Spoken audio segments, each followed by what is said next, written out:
I call this meeting of the Davenport Community School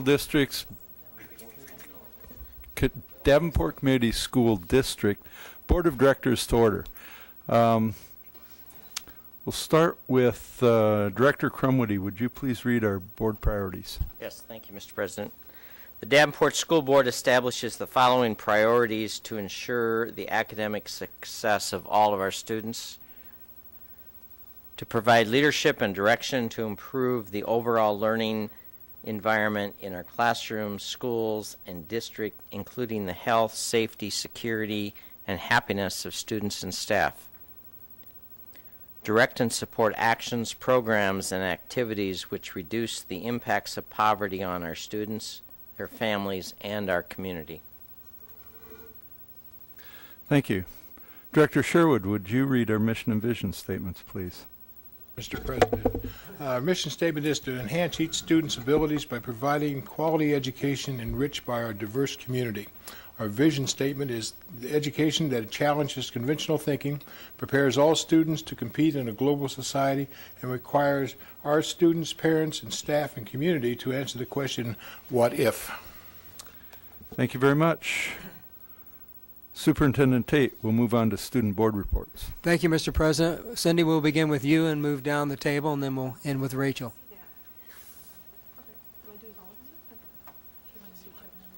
Okay.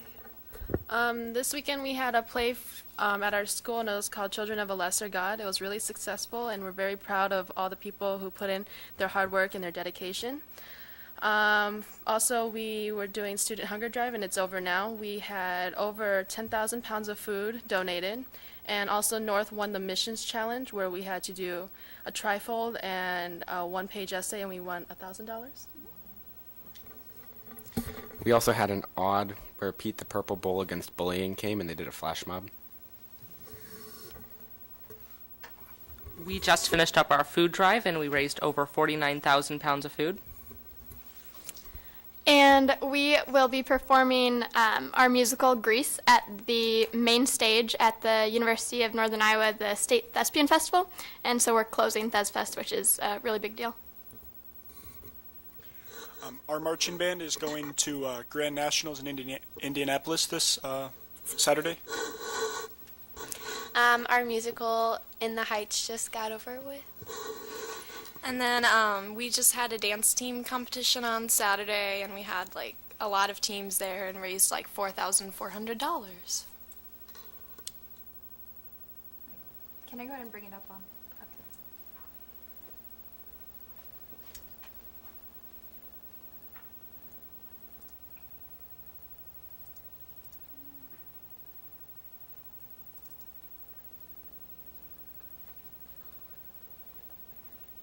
Can I go ahead and send that to the songs?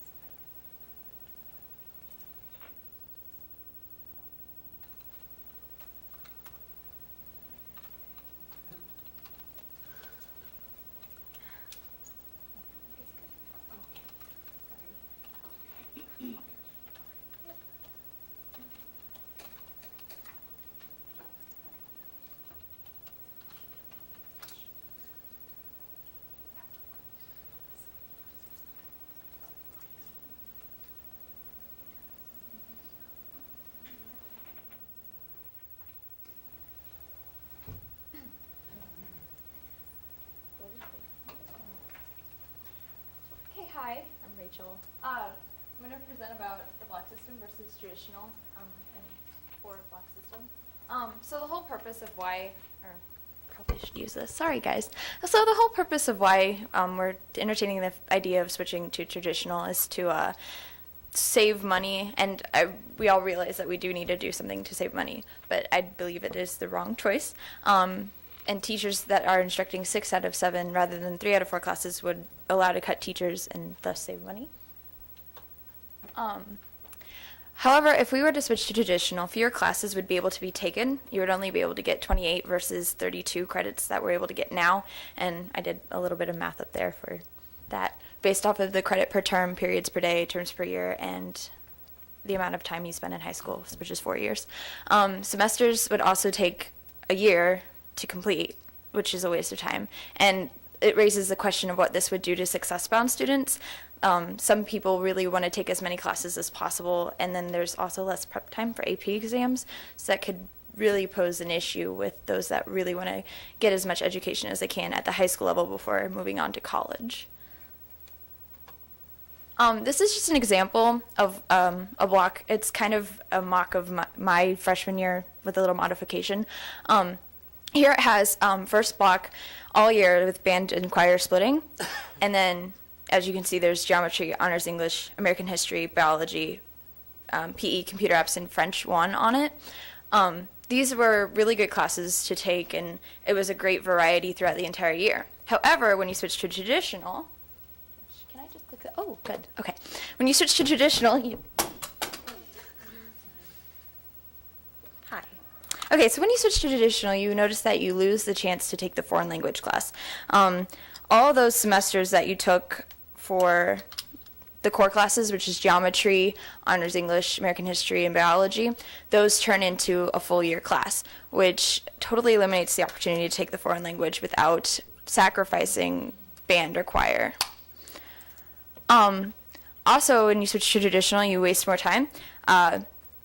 Now, with 4 blocks and a smart block at North, we have 4 passing periods with 5 minutes per period. So that equals 20 minutes that we spend out of class. And if you were to switch to traditional, then you have 6 passing times, which is 30 minutes, which is 10 more minutes that are cut from the school day that you can't be in class.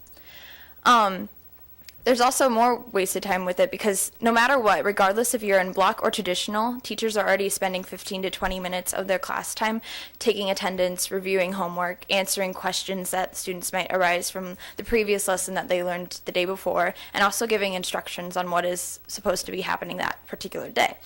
This happens within the block still, but there's more time to kind of get over it and learn your lesson and go on the work that is needed to be done for that day. If we were to switch to traditional, we'd have to ensure that every school, all high schools, offered the same exact classes, because I know now, which is a great thing that we're doing, we allow students to travel from school to school in order to take more classes and get a richer education. And if you were to do that, you probably couldn't end up doing that with the traditional, because they end up being late to their next class by about 10 minutes. And so if you were to cut 10 minutes out of a 50-minute class rather than a 90, it's more critical to what they're learning. Also, there's less prep for AP exams. So the questions raised, would we even offer them the AP classes? And I personally believe it's a bad idea to get rid of those, because I know as a personal thing, it has definitely helped me become a better student and helped me decide what I want to do with my life and go on in college to learn. Also, teacher relationships will be very much damaged. There will be less personalization in the classroom between teachers and students. They'll have double the classes, so double the grading load, and they'll be more busy grading these, and they'll have less opportunity to go above and beyond outside of the classroom to answer questions. I know, for an example, one of my favorite teachers, Mrs. McCreary, the thing that made her stand out to me the most is that if we were to ever ask her a question, and she didn't personally know the answer, she would spend that night researching it for us and making sure she gave us the exact answer the next day. And it just really concerns me if they're not able to do that. It doesn't really help the students. Computer lab sharing, if we were to switch to traditional, computer labs would only see 7 classes a day rather than 8, because for every block, that each computer lab can get 2 classes. In a period, they can only see 1. So classes would have fewer opportunities to use the labs that are already booked in advance, far in advance, to be used. Science labs, I feel like even in a block schedule, sometimes it's really hard to complete a lab in one period. So if you switch that down all the way to 50 minutes rather than 90, can we even have that enriching experience of the lab in order to implicate the scientific material that we may have been learning that day? Just a question. Music rehearsal length would definitely be shortened. You see 50 minutes rather than 90, which could lead to fewer concerts and then lead to students asking why are they doing this, and parents might ask, why am I pitching out all this money if we're not seeing the results that our students are giving? And we also have the privilege of new facilities, so we need to make sure that we're using them, because they're very, very nice, and we're so grateful to have those. Visual arts would have a time shortage for completing their works. Sometimes it takes an entire month just for a work to be finished with the classes that students have now. So if we were to cut that time pretty much in half, how would they be able to complete these? The arts, the visual arts, any form of that we have here, it's definitely notable, and it's been said around, and it definitely draws attention, positive attention, to all the Davenport community schools. So that's something that I wouldn't really want to give up. We'd also see a limit on foreign language because middle school programs have already been cut, so the reduction of the amount of classes would lead to a more negative influence upon foreign language. That totally eliminates the opportunity to take AP or dual enrollment foreign language.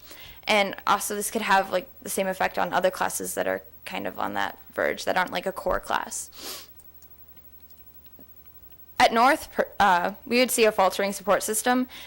We do something really cool where our teachers are required to spend 30 minutes out of their 90-minute prep period to work with struggling students that are in another class. And so these teachers wouldn't be able to help those students out if we switch to these 50-minute classes, because they're teaching 6 out of the 7 of these, and they'd have less prep time to do that. So they'd be focusing their entire time, possibly not even getting done with what they need to.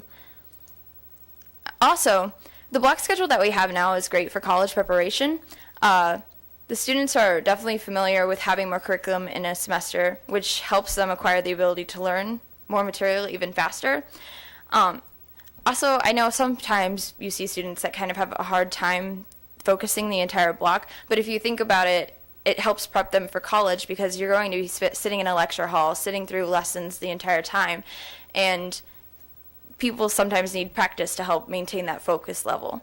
And it's very important for long-term success for college study habits to be developed now, so then they're not struggling in that first year of their college. Just some important questions that I want to leave you guys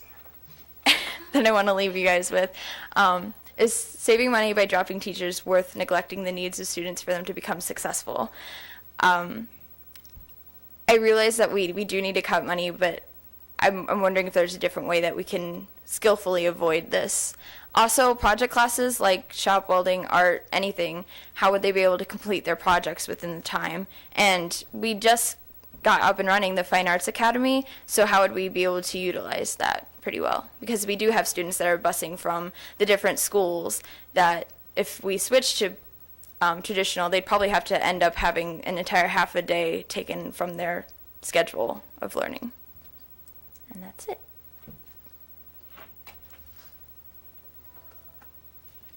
Is that it? Okay, thank you, student board members, and thank you, Superintendent Tate. Move on to the showcase, Superintendent Tate.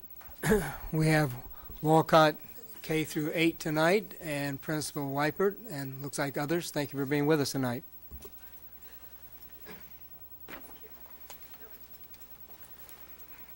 Good evening.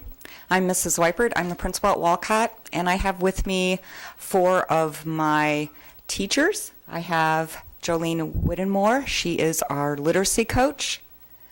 Tracy Kepi is first grade classroom and one of our teacher leaders. Sarah Nelson is our kindergarten teacher, one of them. And Lisa Tanner, who is our counselor, K-8.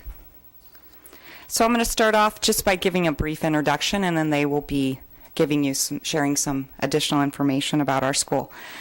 The mission of Walcott School is to prepare our students to become productive citizens and participate in society. Walcott School believes we are a community of learner. We know that teaching and learning are collaborative efforts where teachers and students learn together with high expectations for both learning and achievement. We believe that teachers and students and the community are a team that must work together to achieve success for all students. We are fortunate to have a K-8 community of learners at Walcott. The structure of our school enhances our ability to impact the overall development of our students because students and teachers have a broad spectrum of opportunities to interact with each other from kindergarten to 8th grade. We would like to share some of the programs that we have implemented to support the development of our students academically and socially. We are focusing on improving the culture, making us one united school. And we're going to start with our intervention program at Walcott. And Jolene and Sarah Nelson will be talking to you about that program. Thank you, Jenny. As the reading intervention coach for Walcott School, my job is to ensure that all of the core reading and the tier reading levels of reading instruction are effectively taught and implemented using the research scientific-based materials. We started our walk to intervention or pause to reading by using these 8 principles of responding to intervention. Very simply, it just means that we can effectively teach all children, get to them early, use a multi-tier level service delivery model, again, using the scientific research-based intervention instructions, monitoring the student progress quite frequently, using data to make those decisions, and using the appropriate assessments throughout the year.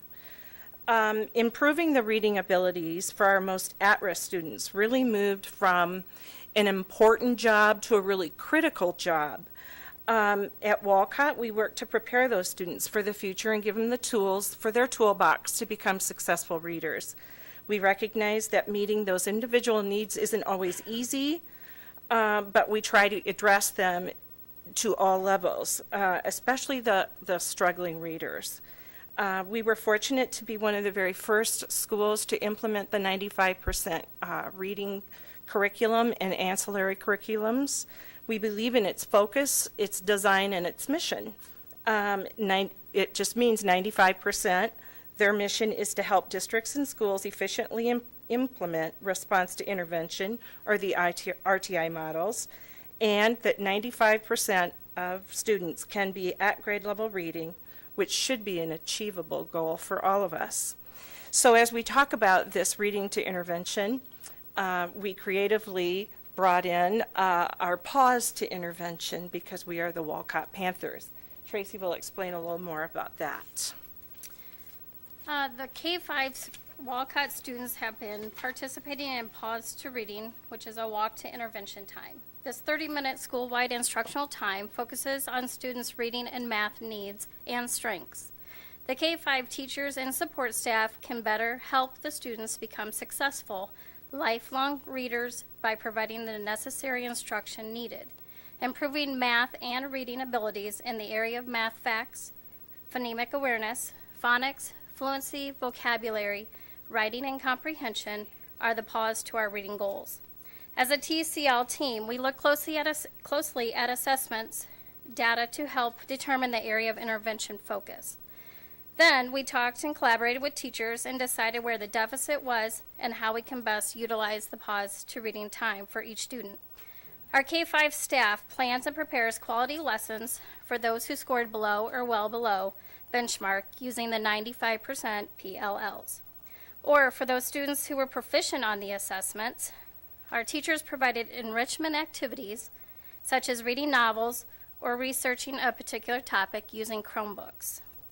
During pause to reading, students are placed in a classroom, depending on their weakness or to build upon their reading strengths, not their grade level.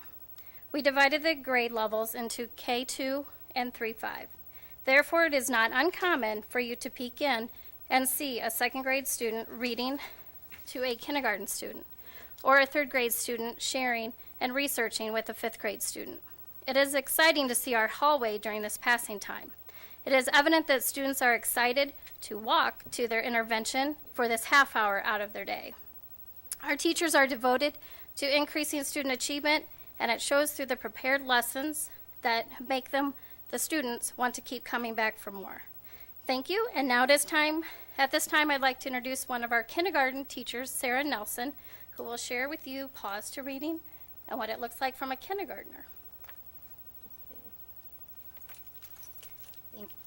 Thank you, Tracy. Well, as you know, kindergartners come into the school year with varying levels of academic knowledge. We have some students that come in knowing 2-3 letters. We have other students who come in knowing all uppercase, all lowercase letters, and all the sounds. So walk to intervention is a time that is critical for our students to be met where they need to be met. Tracy talked with you about some of the things, what it looks like. For my kindergartners, they have 3 rooms that they go to. One of those rooms is letter naming fluency. So what you would see in that room is the students who came in knowing minimal letters and sounds at the beginning of kindergarten. This group focuses on intensive letter naming practice through the use of small group instruction and fun games and activities. As the teacher of that group, I weekly progress monitored my students using Ames Web, so I was able to collect data, see which students were progressing, which ones weren't, and figure out how to adapt my curriculum to meet their needs, so how I was teaching my small groups. For our kindergartners that have a basic understanding of that alphabetic principle, they go to the computer lab where they work on Lexia Core. And Lexia is an amazing program because it allows the students to work at their level. The program adapts itself to where the student is at, and it provides quick feedback as a teacher because I can go in and check and see where my students are and how they are making gains. Finally, for our students who come in able to recognize and produce rhyming words, count syllables, and read their sight words, we want to continue to help them grow. So those students are working on fluency during this walk to intervention time. And some of the things they're doing in there are practicing reading sentences, recognizing word families, and then carrying those skills over into their writing. And as a kindergarten teacher, it's truly amazing to be able to see that self-reliance and responsibility that even kindergartners have with knowing where they need to go and how they get there. My students really love this time of the day because they really enjoy small group instruction and having that time with the teacher in one-on-one or two-on-one interactions. As one of my students told me, learnervention, as she calls it, they have trouble with the word intervention, was her favorite time of day because it's helping her learn to become a better reader. Also with the walk to intervention, it gives us the sense of ownership over all of our students. It's not, oh, that student is in that classroom, that's not my problem. We're all in it together, and we are all helping make sure our students are making the gains they need to make and working as a unified team, which definitely helps promote culture within our building. Thank you. I think now we'll be seeing a video of a testimonial from a first grader on what she has learned. You put them together. Tell me more about that. Like, It's the one on the right. Then- Yeah, slide the little then blue dot. you have shh, then you put it, then you put it all together. We learn beginning sounds, then we just put the word all together. And then you put them together. Tell me more about that. Like, then you have shh, then you put it all together. And what word does that make? Ship. So you practice that in intervention time?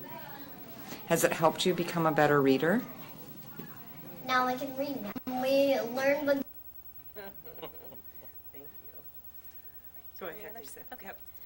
The other part of it. Good evening. I'm Lisa. I'm going to talk a little bit about the enrichment that we do with 6th through 8th grade. When we put our enrichment together, we decided that our students really needed to work on something more character building and wanting to have them develop some responsibility as they get into high school. So we chose the book 7 Habits of Highly Effective Teens. And our objectives for this unit were to identify, explain the 7 habits of highly effective teens. At the end of the unit, they'll be able to assess their habits and compare and contrast them to benefits of practicing the 7 habits. Identifying their mission statements in life and analyzing the influence that their personal values have on their individual health. They would develop a plan to apply the 7 habits in their life. They would identify and explain proper communication skills when interacting with other people. And finally, analyze the individual responsibility that they have in their life to enhance their health. So a lot of this time, as they're reading the book, they do not do it individually. They read it aloud with their groups. Each of our intervention or our enrichment classes has between 15 and 20 students, grade level, in it. And they spend time reading the book, discussing, answering questions. There's some worksheets and lots of activities that they do. One of the things that they worked on about 2 weeks ago was their mission statements. And I have a student, this was his mission statement here, and he's going to tell you a little bit about it. Sorry, it's sideways, but he'll flip himself over here in a minute.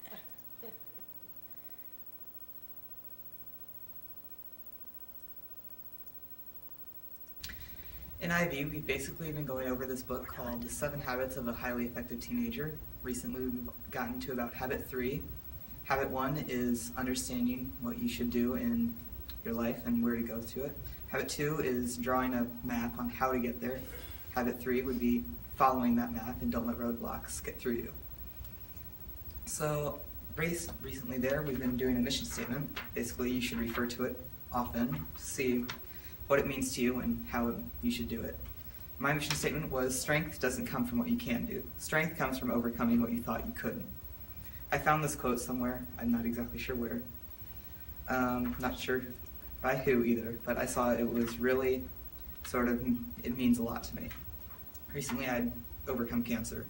None of us thought we could overdo that, and I came through it. So this means...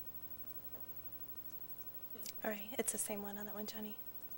So his mission statement, strength doesn't come from what you can do, strength comes from overcoming what you thought you couldn't. It's pretty powerful, and as he said, he was going through leukemia treatments last year, and now he's at school full-time again and doing great, and so this is something that he lives by. We have some other examples of student mission statements. They had the option of writing their own, of researching and taking a quote from somebody else, and so you can see some of them have used their own. There can't be a rainbow without rain. Sometimes the hardest thing and the right thing are the same. The one on the right there is just do better things. On the bottom, like people for their qualities, love them for their imperfections. So it's pretty cool. Most of these are done by 8th grade students, but that they really thought about what they would like their lives to be about. So along with that, some things that we've also really incorporated within our enrichment building-wide is building unity. Each month during our enrichment, there are additional activities that we promote teamwork and unity within the building. I believe it was October 22nd, it was a Wednesday, it was National Unity Day, and that's an anti-bullying day where the school is supposed to come together, and the phrase was, the end of bullying begins with me. So about 3 days prior to National Unity Day, school-wide, we had students watching small video clips about what it's like to be a bystander and how that feels and what you can do. So they watched the videos, they had discussion. We made a unity chain, so they each had a link that they wrote on the links about what they could do to make their school safe and to help peers. And then we created those links and put them all together throughout the school with a chain. And our 2nd graders were excited about it, and our 8th graders were excited about it. So to find an activity that they all can be together and really enjoy and get something out of it is great. We also did pumpkin decorating. It was our 2nd annual pumpkin decorating contest. We had 20 pumpkins submitted. Again, this was K through 8, and they spent time in their classrooms or in the intervention time to create some pumpkins. It was a great teamwork activity. And we had some pretty amazing pumpkins. I don't know where they came up with their ideas. In November, we will be doing a tree of thanks that will be school-wide. And then in January, we're going to focus on random acts of kindness. So we also, on Unity Day, had a large school picture taken. Unity Day is everybody's supposed to wear orange, which they did. We were able to get a photographer last minute who climbed up on our roof and took a picture school-wide of all of our kids and staff. So it was kind of a cool thing that we were able to accomplish kind of last minute, really. But she was an alumni of Walcott. Mm-hmm. All right, so that's what we have. Thank you very much for listening to our presentation this evening. I hope if you have a chance, come out and visit it as Walcott. Thank you. I just want to remind the board that it's about 6:34, but I'll go ahead and accept questions and comments. Director Sherwood. All right, thank you. First of all, let me thank you for coming. Nice job. Pretty impressive. Sarah, as a kindergarten teacher, can I ask you a couple of questions? Absolutely. You get these uneven skills when the kids walk in the door. What creates that unevenness? Well, some of it is the background knowledge at home or preschool. We have some students who attended preschool, and we have other students who have not attended preschool. Some students have been exposed to more literacy in the home, where they are reading labels, reading books together, and we have other students who come in with less of that experience. And these are academic skills we're talking about. What about social emotional kinds of skills? Social emotionally, again, they come in at various different levels, and at this age they are growing and changing so much that they're trying to figure out who they are as a person and their boundaries. They come in needing to learn how to work through problems, get along with others, and that's pretty true across the board regardless of whether or not they went to preschool, because working together, this is the first time for some of them to be working in a classroom environment. So it's important to set a classroom culture where the students are learning what the appropriate behaviors are at school, what the expectations are, and how we can really work together as a family. And you do that school-wide? Do you have PBIS or some equivalent to RTI on the behavioral side? We do not have PBIS at our school. We do emphasize behavior expectations.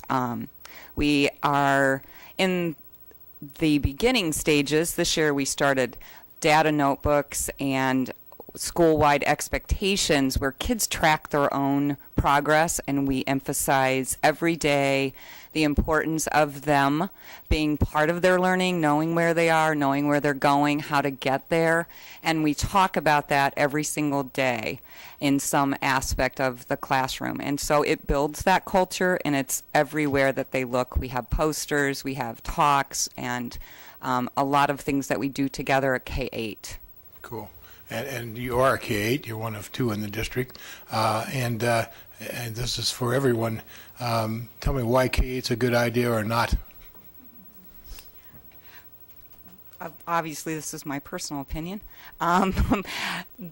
K-8 gives us an opportunity not only in many cases to see the child from kindergarten all the way through 8 in the same building. About 1/3 of our building is there, K-8,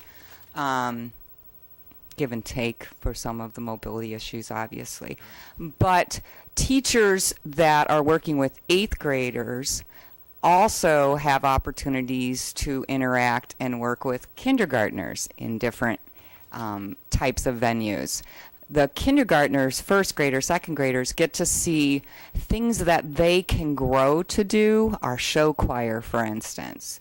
They get to see activities, sporting events. They see friends, family, all those kinds of things in the building, lots of parents in the building that gives them experiences, and it builds it builds in them a sense of belonging and also an understanding of what's coming. And I think that's very powerful for kids. They know that, as they walk down the hall from kindergarten to the cafeteria, they're in the midst of 6th, 7th, and 8th grader as they walk down the hall. And they see them going to classes and carrying their books. That's very different than being just in a kindergarten hall where they stay in the same classroom. So they have some knowledge and some experiences in those interactions out front as they wait to come in the morning, on the buses, and in the hallways that builds an understanding of how important school is and how much of a community they are all together there. So I think there are a lot of positives for that structure. Can I also add? Sure.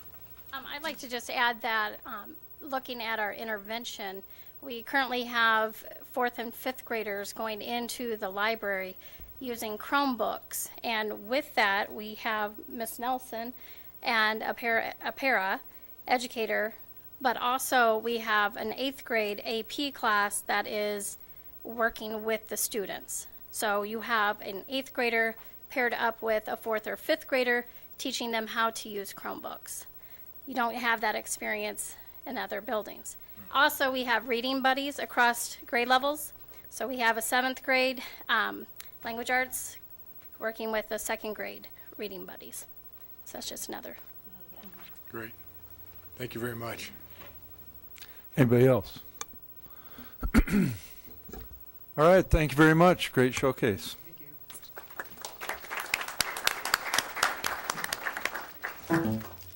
Move on to communications. Director DeFau, would you please read those for us? November 11th, the district is closed in observance of Veterans Day. November 18th is the Local School Improvement Advisory Committee meeting at 5 o'clock in the ASC Jim Hester Boardroom. November 24th, regular meeting, 6 p.m., ASC Jim Hester Boardroom. November 27th, closed, Thanksgiving holiday. November 28th, closed, Thanksgiving holiday. December 1st, Committee of the Whole, 5:30 p.m., ASC Jim Hester Boardroom. December 2nd, Legislative Advocacy Committee, 3 p.m., ASC Executive Boardroom. December 3rd, Policy Committee, 4 p.m., ASC Executive Boardroom. December 8th, regular meeting, 6 p.m., ASC Jim Hester Boardroom. Only one regular meeting is held in December. December 18th, Mid-City High graduation, 7 p.m., Galvin Fine Arts Center, St. Ambrose University. December 24th, we're closed in observance of Christmas Eve, and December 25th, closed for holiday. Thank you. Move on to open forum. We do have one open forum request. Open forum is a time for members of the community to give input at a board meeting regarding school district issues or concerns. Individuals who want to speak should fill out an open forum request and give it to the board secretary prior to open forum. The board will not act on any issue presented during open forum if it was not published as an agenda item. The Iowa Open Meetings Law prohibits action on any issue that is not on the agenda. The president will set the amount of time allowed for individuals to speak during open forum. The board asks that no charges or complaints be made against individual employees of the district or community during open forum. Remarks that reflect negatively on the character or motives of any person will be called out of order. Our open forum request tonight is from Anthony DeSalvo. You'll have 2 minutes. Please come to the microphone and give your name and address. Hi, I'm Anthony DeSalvo. I live at 3929 West Garfield, and I'm here to talk about the 4-block scheduling. I've been here a few times before to talk about it, so I strongly believe in it. And I know for a fact that it helps our students. I've seen all my classmates prosper under it, and I know that I'm a sophomore, and I'm already in Spanish 4, so I'm going to be done with my foreign language by the end of this year, and I wouldn't be able to do that without the 4 blocks. I'd also like to point out, I pointed this out before, your graph, your data wall on the wall over there. Your schools that do have 4 blocks, that run the 4-block schedule, have higher test scores and grow more on average than your schools that only have 7 periods in a day. And also, we're supposed to be a district of distinction. And this is what sets us apart. This is why kids want to come to the Davenport Community School District, because they think our block schedule is really cool. I'd like to emphasize that because I know that I thought it was really cool, and I heard about it from a lot of people. And I know that I didn't bring tons and tons of facts tonight because I know there's not much more time for this decision. You're cutting things in November, and so I know this decision is a difficult one, and I know it's not mine to make, but if the 4-block schedule isn't cut, something else will have to be. I want you to realize that this is very important to us students. It does affect us. Everybody that I've spoken to agrees that 4 blocks is the way to go. And it seems like an insignificant change to some, but it will have greater repercussions than what you may think. Students rely on the scheduling, and it matters to us. Our classes run more smoothly, we have more time for questions and whatnot, and we have more time to interact with our teachers, and we also don't just have time to memorize, we have more time to understand what we're learning. We have time to learn instead of just going through the motions in a 45-minute period. I know that I've done the math before. Well, I just have one final point. I I'd just like to reiterate that this is really important to us students, and please consider us when you're trying to make this change. Thank you, Anthony, and thanks for sharing your thoughts with us. We do really appreciate all of the community input on any of these subjects. Move to the consent agenda. May I have a motion? Mr. President, Director Crumwitty. move the consent agenda as presented by the administration. Thank you. Is there a second? Second. Is there any discussion? Call for the vote. Director Crumwitty. Yes. Director Sherwood. Yes. Director Snyder. Yes. Director Dickman. Yes. Director DeFau. Yes. And my vote is yes. Motion carries. Thank you. May I have a motion regarding approval of bills? Mr. President, Director Snyder. I move that the following, or that the board accept the following recommendation by administration for the adoption of bills from the bill listing period of October 23rd, 2014 through November 5th, 2014. That reads, resolved, all claims presented to the board have been duly certified as correct by the secretary, reviewed by the administration and board members, and they are hereby audited and allowed as just claims and warrants drawn on the treasury for the several amounts. Further resolved, the payment of claims and salaries be approved as presented for the period of October 23rd, 2014 through November 5th, 2014. Thank you. Is there a second? Second. Is there any discussion? Call for the vote. Director Snyder. Yes. Director Dickman. Yes. Director DeFau. Yes. Director Sherwood. Yes. Director Crumwitty. Yes. And my vote is yes. Motion carries. Move to the superintendent report.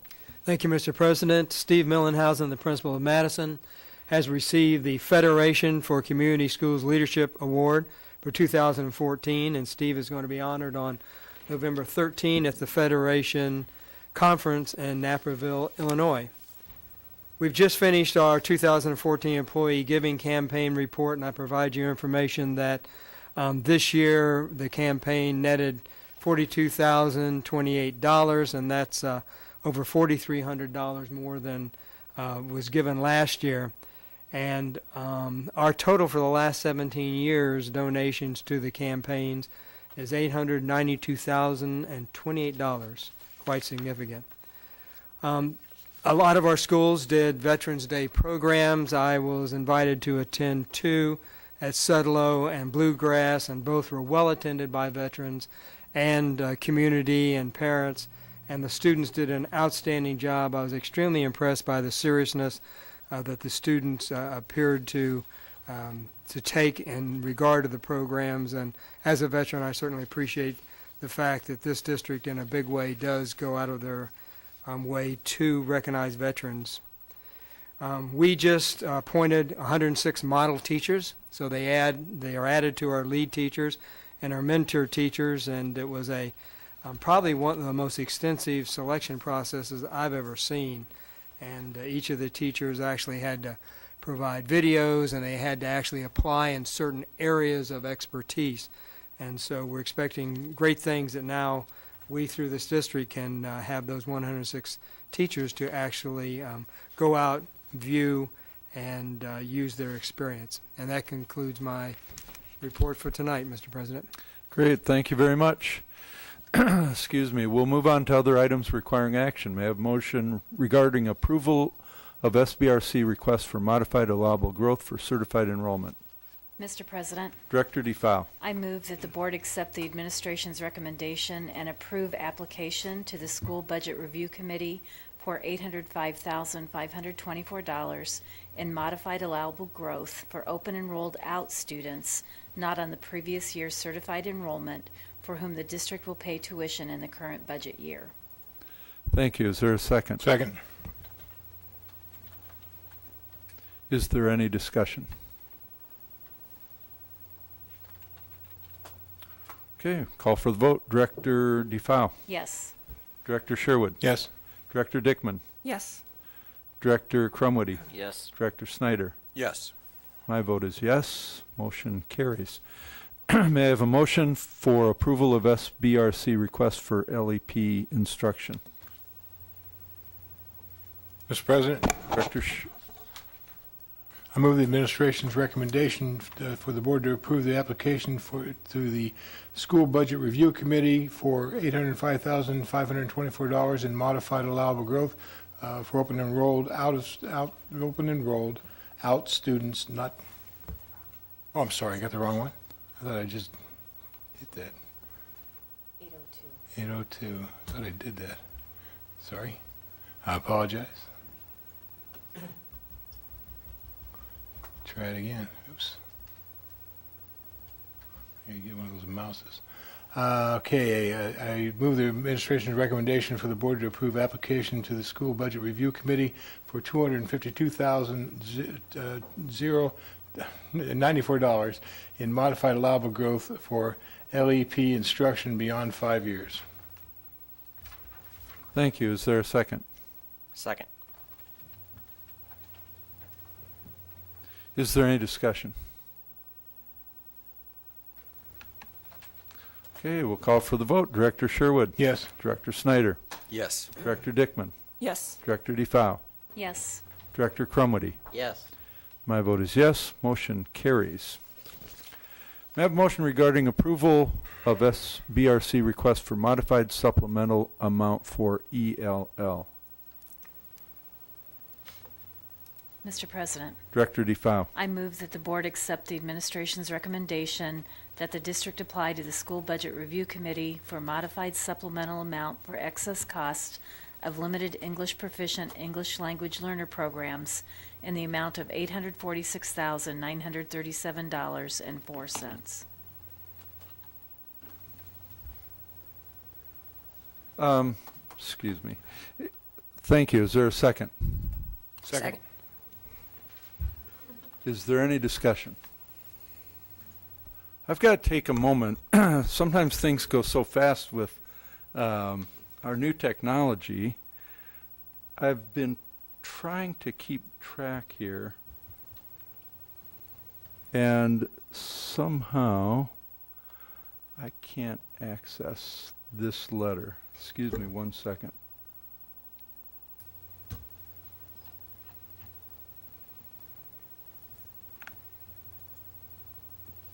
When I pull up the approval for the request, I get the LEP excess costs application.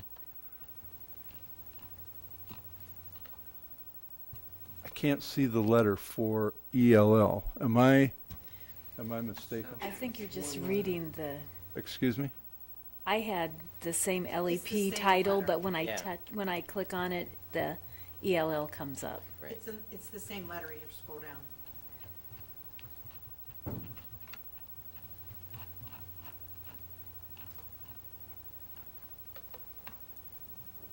Hmm.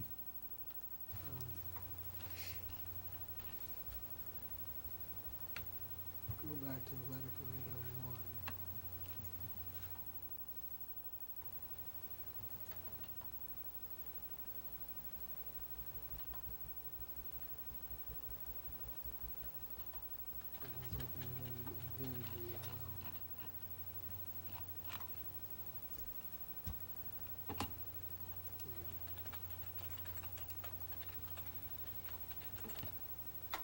Did you get it?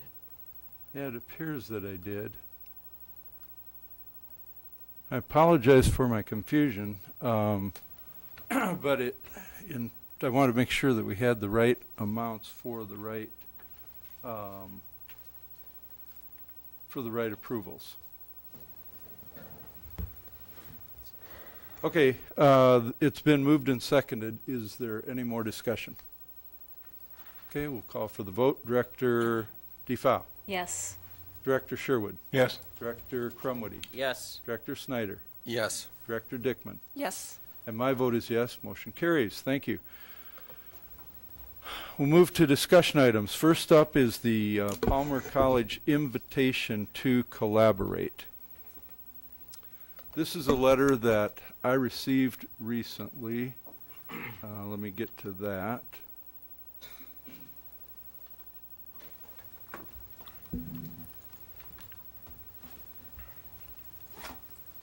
So I don't have a lot more to say other than what you read in the letter. Superintendent Tate, do you have any other comments on this before I open it up for discussion? I do not. I think the letter is self-explanatory, and all they're asking is initially whether the board would open up discussions. So they're not asking for any approvals, and I think that's what we're looking for tonight, is whether there's a consensus that we should have another meeting with them. Okay, thank you. So I'll open it up to discussion by the board. Anybody? Director Sherwood. Yeah, I see nothing but good possibilities coming out of this. I can't see where we can do any harm.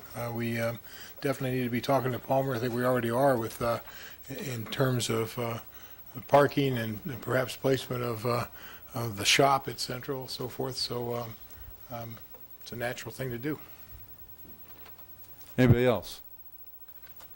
Director Snyder. I too completely agree. Palmer's been a good partner there for some time. They're so close. They share a lot of the same land that I think it would be foolish for us not to open that conversation. Anybody else? Director Crumwitty. Thank you, Mr. President. I, too, certainly agree with that. I think that this is a good example of how we can collaborate with other organizations in this community, and I think this is a great idea, so I think we should proceed. Okay. Anybody else? Director Sherwood. I do have one question. Are we doing this strictly on the facilities basis, or are we talking in terms of some kind of academic sharing as well? Palmer does have some pretty advanced labs and so forth. Let me say that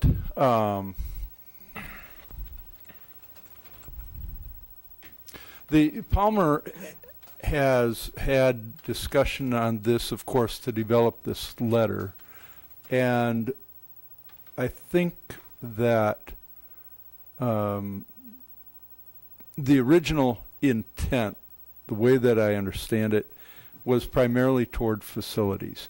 But I think, too, that it seemed like such a a collaborative approach that I suspect that they'd be willing to think about just about anything.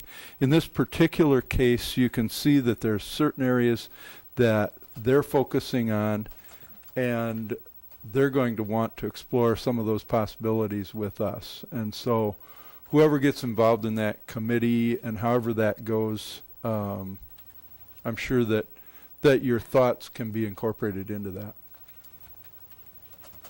Anything else? All right. Well,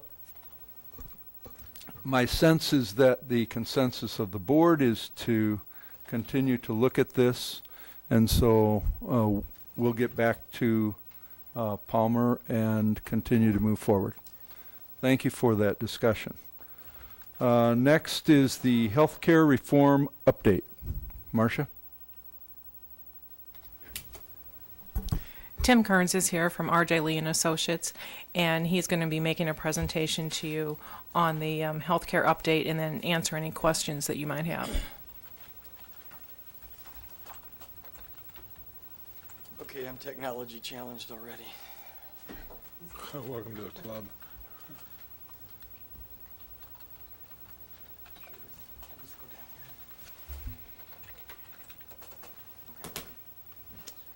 Apologize, but thank you for the opportunity to be here tonight and talk about this subject. I'm going to spend a little bit of time initially talking about where we're at today. I want to talk about where the legislation is in terms of what the district is going to be looking at in the future, and certainly what administration here at the district is going to be looking at in the future. And then I want to spend a little bit of time too talking about what's been done really over the last couple of years as the district has modified its health plan, not only in reaction to healthcare reform, but also, as importantly, to economic conditions and I think some changes that have been very, very positive for the district.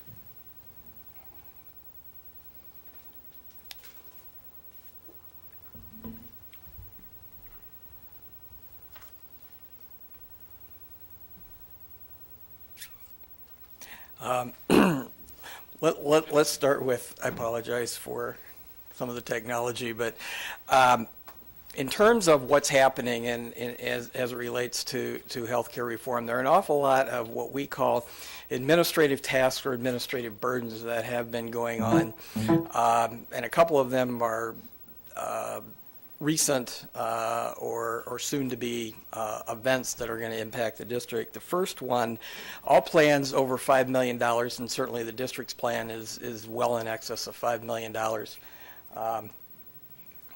Thank you.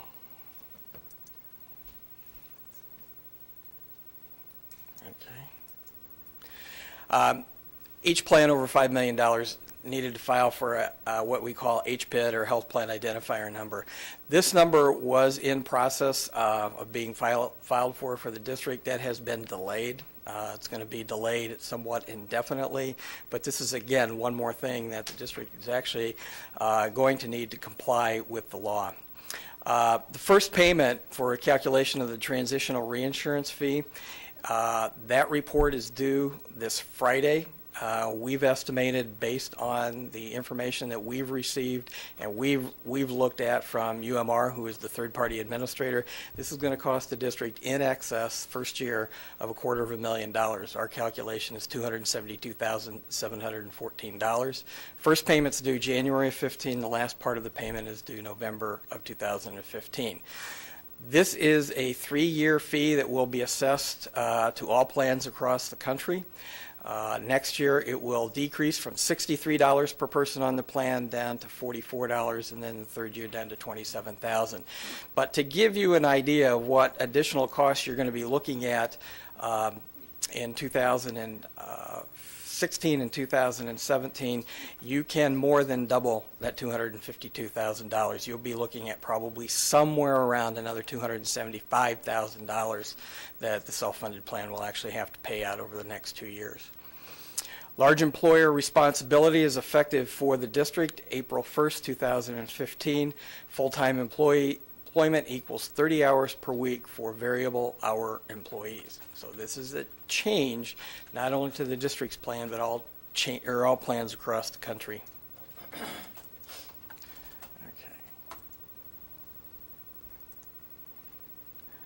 What do I need to do?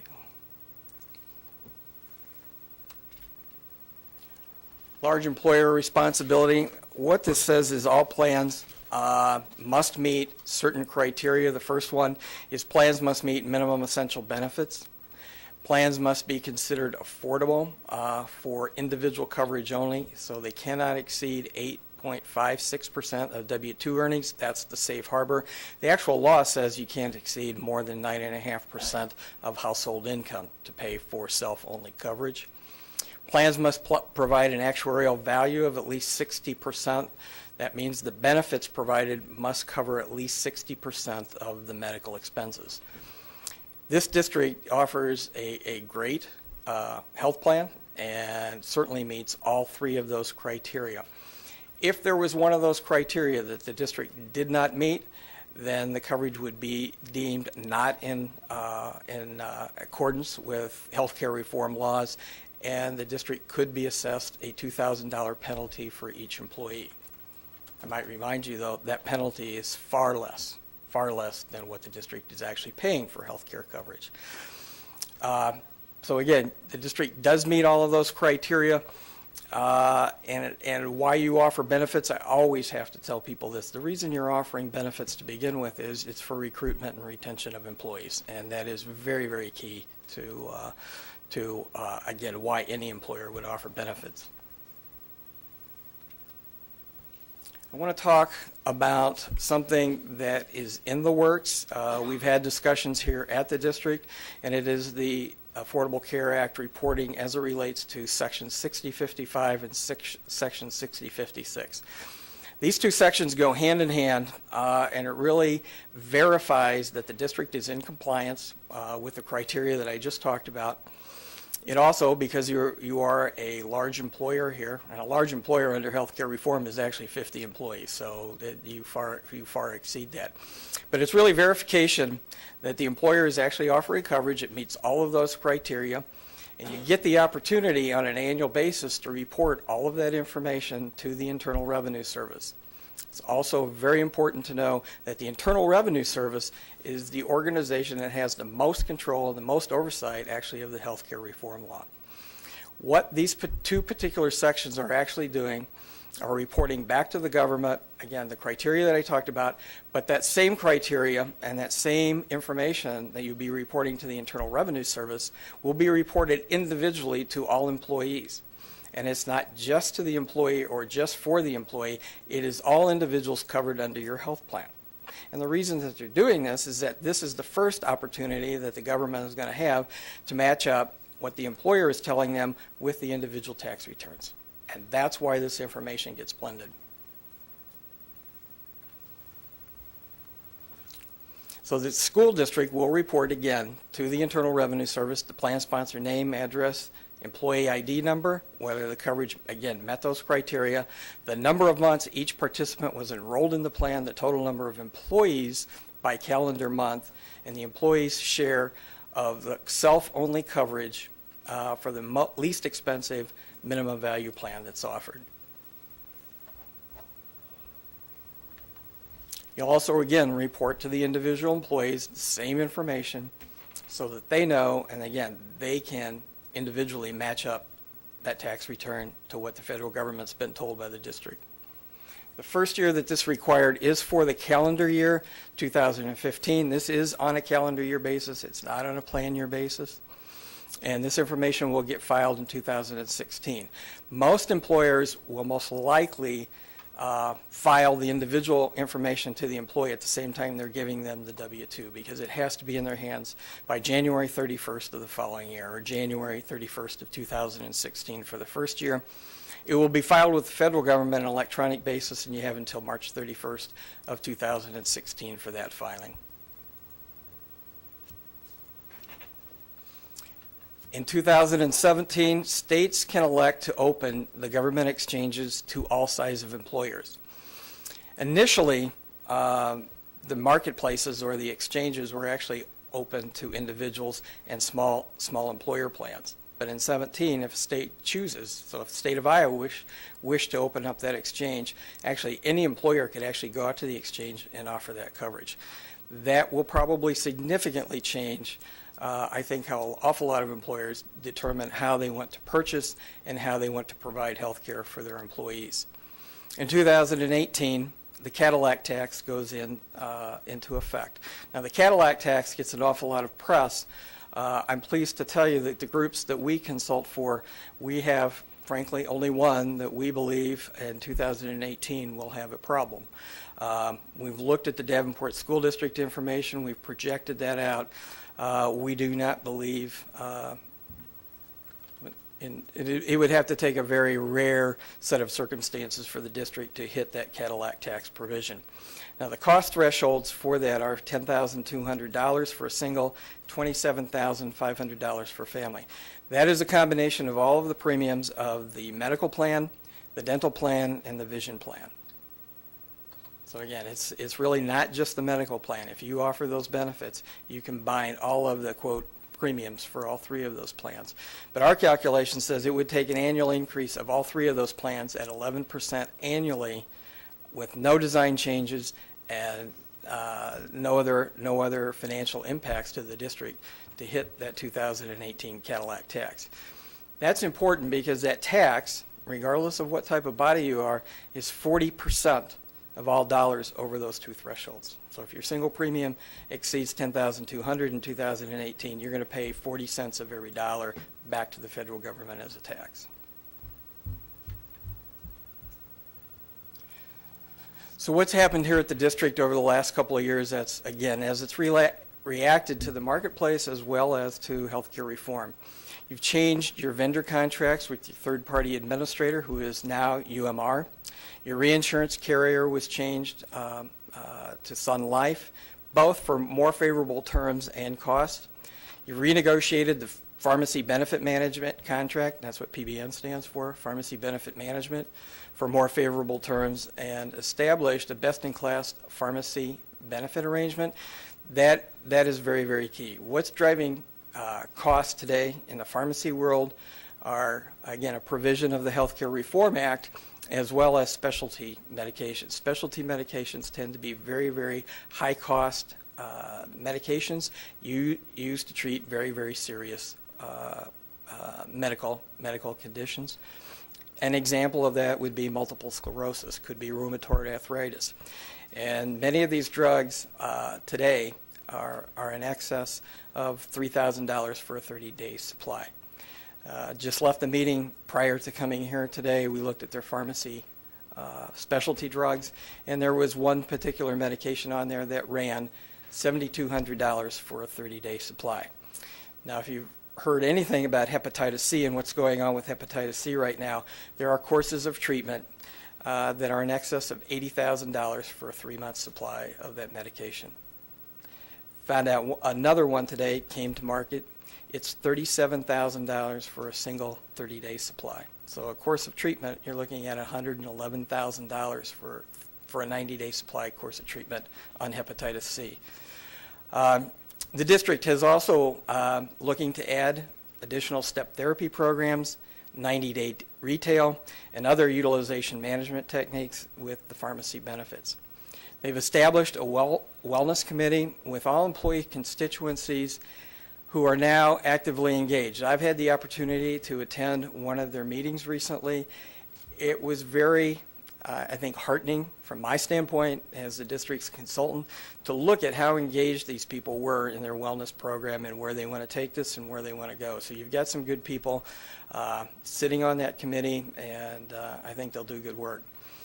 The other thing that's important to take a look at is there has been some success by the district in terms of how they've structured the program. Again, we've talked about changes in vendors, and that's something that the district actually can engage in and benefit themselves in terms of where their costs are. But if you look at the loss ratios for the current year and the last 2 years, 2013 it was 75.4%, it was 72.8% in 14, and this year the plan is running at 79.5. What do those numbers mean?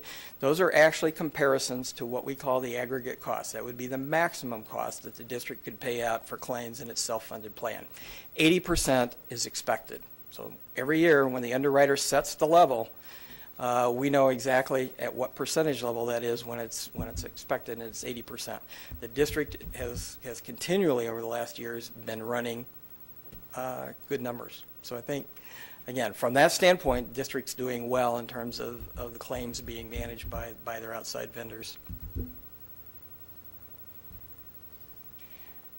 We also routinely take a look at benchmarking and looking at where does the district stand relative to its like type of organizations, government agencies, and school districts.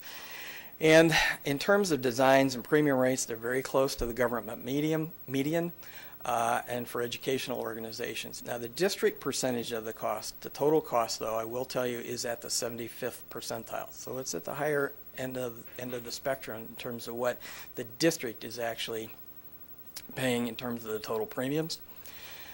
And that's really part of the environment. The district bargains on a package basis. If you put more money into salaries, then you've got some bargaining power as it relates to benefits and vice versa. So it really is a package that you're looking at, and it's a compensation thought process. And so when you look at that environment and you compare that to other organizations, I think you have to be mindful of that fact. The district has always routinely shopped networks, third-party administrators, and those other vendors that relate to the fixed cost. It's part of the routine administration here at the district. We've looked at in the past, we've looked at more recently in the future, does it make sense for the district to look at high deductible health plans with health savings account? There is a place for that. Is there a place for that at every employer? Is that the be-all and end-all for every individual? And we don't think that is necessarily the answer. But it always should be looked at in terms of, is it an option, and does that option make sense? And then we always have to take a look at, in terms of the district, because the district's in grandfathered status, do you want to remain in grandfathered status? It is somewhat limiting in terms of what changes you can make to your plan and remain in grandfathered status. But once you leave that status under healthcare reform, you can never get that status back. And I can tell you it will add additional cost because under the law, there are additional services that have to be rendered. Many of them have to be rendered at no cost to the individual. So it is a cost shift, and it can be a cost shift back to the district. There are also a couple important features under grandfathered status that the district does not have to comply with. One of those is a combination of prescription drugs and medical out-of-pockets being combined. Right now they're separate. That would have to change, as well as coverage that the district would have to pick up that they do not offer today for what we deem as experimental or treatments that are not always recognized by the medical community. So there are certain circumstances under the law that would add additional cost to the district if you lost grandfathered status. I know I went through that fairly quickly, and there is a lot more to this law, but I really tried to hit the high points in terms of what's the law all about and how's it been an impact over the last couple of years with the district. So I'd be happy to entertain any questions. Any questions or comments? Director DeFau. I want to go back to the first slide. Your very first point was that our filing has been delayed. Is that something that is in our control, or is that out of our control? The first point one, the health plan identifier, that's been delayed. That's really, frankly, out of your control. Okay. The district began that process and was well on its way to applying for and getting that HPID or health plan identifier number. But 2 days before it was supposed to go into effect, the government said, no, we're not ready. Okay. And one more. On the next point, you talked about the fact that our FY16-17 cost would increase, and you mentioned roughly $275,000. So are we talking about a combined total of in excess of $500,000? Is that on top of this year? No, that's over the 3-year period, the $500,000. The first year is going to be about $252,000. Mm-hmm. The second year will be less than that, about a third less than that, and then the next year it's about another third less than that. And I can't be real specific about the third year because that rate actually hasn't been set. But when I said it would be about another $275,000, that's based on what we know today, based on your number of enrolled people on the plan being about the same. So you're talking about the next 2 years. 2 years after that will be another $275,000. That's correct. Thank you. Mm-hmm. Anybody else? Director Sherwood. A number of local organizations have introduced kind of draconian health programs for especially employee dependents. So that if you have risk factors, you're a smoker, overweight, those sorts of things, that you're required to attend classes and required to make progress, or your premiums go up. Is anything like that in our future? Only if you want it to be. There are a lot of different ways to incent individuals to do the things that they should be doing, and I'll go back to your wellness committee. They're in the process of beginning to look at how best would they structure that for the district. Every organization is not the same. Every organization's thought process is not the same in terms of how they want to run their health plan. And it doesn't work. The same tactic will not work for every organization. So when I think what I heard pretty loud and clear from the group meeting that I went to was that they were going to evaluate what makes sense for this district and how do they incorporate what they're doing in terms of wellness. And when I talk about wellness, what the first thing they're going to do is they've surveyed the employees. In fact, it's my understanding they got about 800 surveys back in the first go-around on that survey. That's a pretty good response to what they're doing. But they're looking at how do you incorporate that testing, biometric testing, taking a look at those things that are important, combining that with a health risk assessment, and determining, first of all, what are the risks? What are the risks to the district overall, and what are the risks to the individuals? And how can we coach those people and incorporate individual coaching? So I don't think they've gotten anywhere close to suggesting any kind of changes in terms of a premium surcharge, if you will. Good, thank you. Director Dickman. In an earlier presentation, I believe it was said that the projected cost would be a 5% annual increase. Is that approximately where you'd say that we're headed? You're talking about the renewal for next year for the 2000? Right, for our budgetary purposes. Right. We don't have that information Okay. just yet. Right now, again, you're going to have the luxury of having those prior years benefit you because you've actually been under what's anticipated on the claims cost. That's the largest share of the total cost. On the fixed cost side, we do not see a lot of changes on the fixed cost side, which would be your administration fees, your reinsurance, because you've had very, very good experience. Trend on medical claims today is higher than it's been in the last 3 years, and medical claims are running at somewhere 7-8%. Pharmacy claims, however, are running in the neighborhood of 9 to 10%. I mentioned part of the law change. There was a provision in the healthcare reform law that actually allows pharmaceutical manufacturers to increase prices, and they've taken advantage of that. And so all health plans across the country are facing that today. If you were to really try to pin me down in terms of where I think those claim costs are going to be, and again, those are the large ones, because of your past experience, I think you're probably going to be slightly under the trend and probably somewhere in the 6 to 7% range. So when you take that down along with the fixed cost, what we envision of very little change, I think you could very well be in the 5 to 6% range. Thank you. Director Cromedy. I want to talk about the 30-hour-a-week situation. And I don't know if this question is going to be directed to you or to Marcia, but it seems to me that we're going to have a large number of employees that we presently don't pay benefits to, that possibly will have to pay benefits to. Am I wrong? I'm thinking of a lot of part-time people. I'm thinking of substitute teachers. I'm thinking of some custodians, some food service workers. Will we have an increase there with benefits? In all of our collectively bargained groups, we currently offer benefits now at that 30-hour threshold. 30 hours.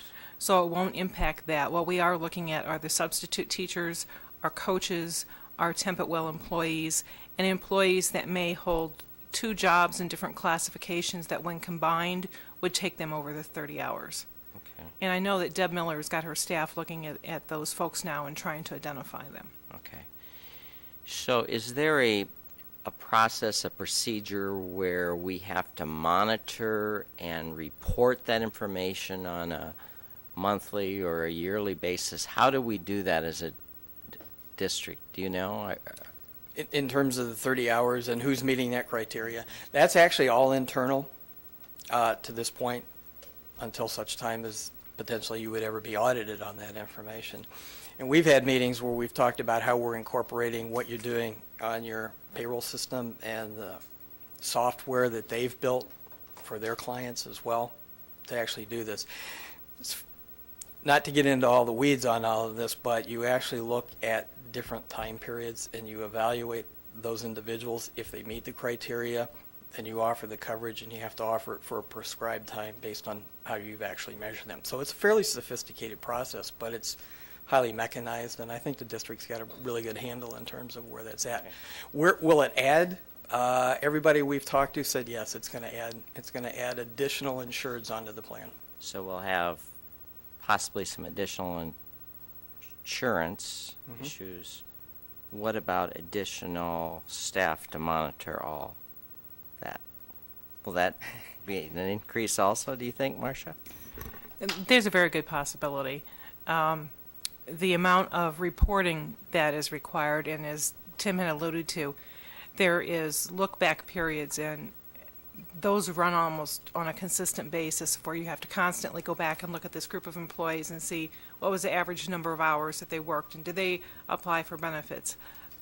It's going to put quite a workload in that area, and we have had some initial talks on if that will require staff. Okay. Thank you. Anybody else?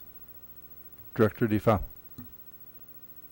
Can you speak a bit about the best-in-class specialty pharmacy arrangement, what that actually entails? Sure.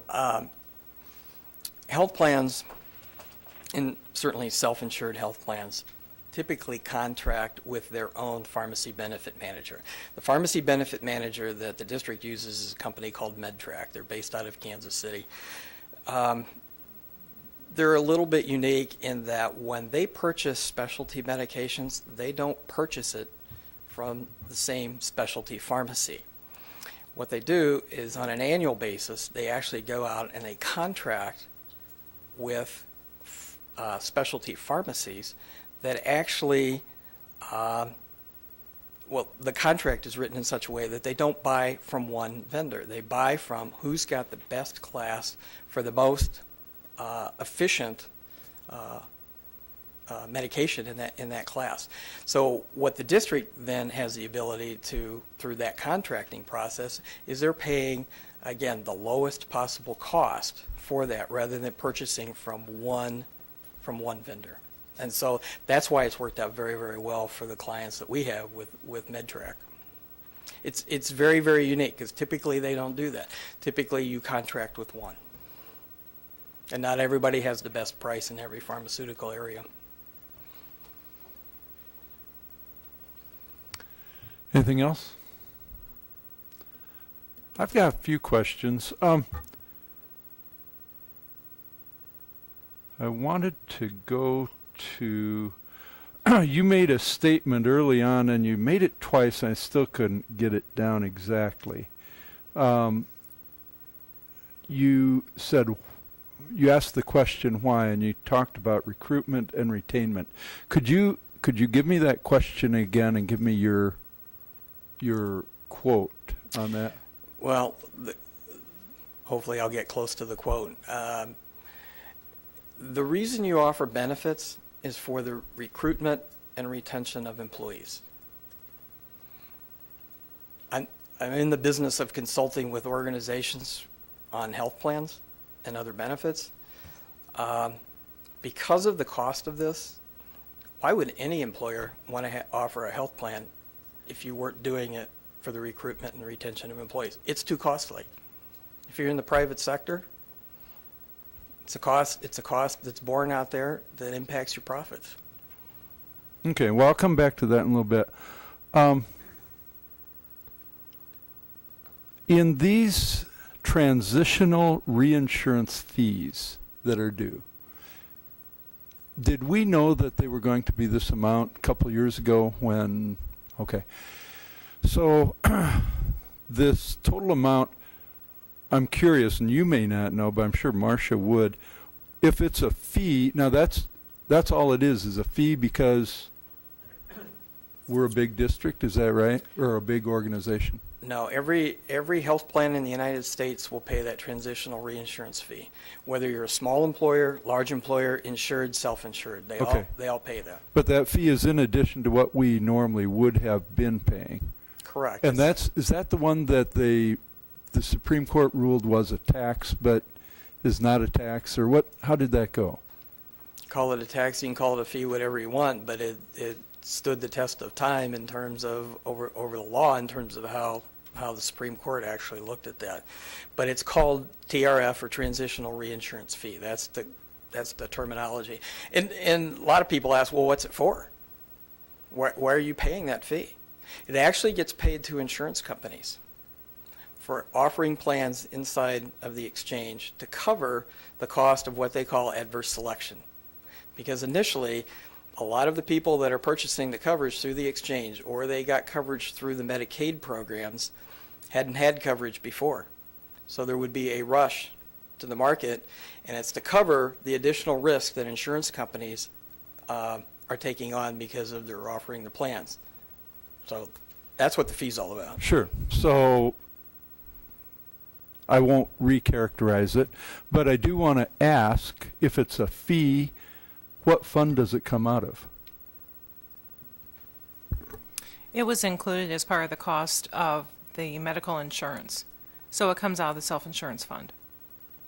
Okay. I want to make sure, you said this Cadillac tax, even though you think we won't get to it. Did you say that you would pay 40 cents on every dollar? Over those thresholds, yes. Just over the threshold. Right. Okay. Over the 10,200 All or right. the 27.5, correct. Okay.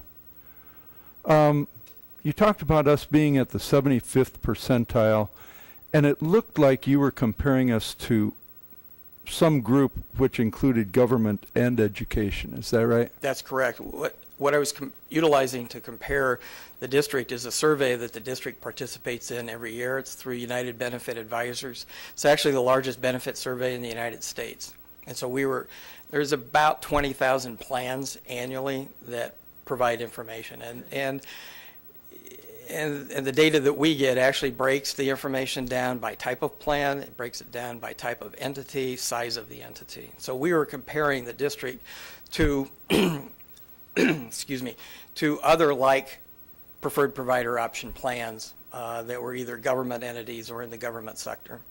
If you could characterize between those two, government and education, separately, would you characterize one or the other as being more expensive? Or do you think they're equal? Well, we consult for a significant number, actually most of our business, with the exception of our Taft-Hartley union plans, are almost entirely in the government and education sector. I would say they're pretty similar in terms of the types of benefits. I would say for our block of business, I would say probably the school districts probably have richer benefit plans, probably on average, but just slightly. You talked about us being at the 75th percentile, and I was wondering if we were at the 50th percentile, if you could guess, because you must know these numbers very well.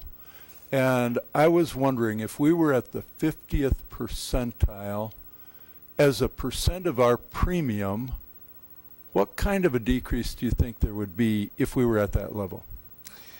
You know, I don't know that I can give you that number today, and I would have to do it, frankly, on a plan-by-plan basis, because your plans are significantly different in terms of the contributions. The teachers' plan is, frankly, from a contribution standpoint, significantly different than the other plans.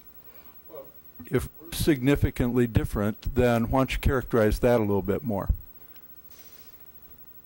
Well, I'm just saying the contribution rates that they pay are I understand, but you're just saying we're different. Why don't you say whether we're higher or lower? Oh, well, on average, you're at the 75th percentile, so you're higher obviously than the median.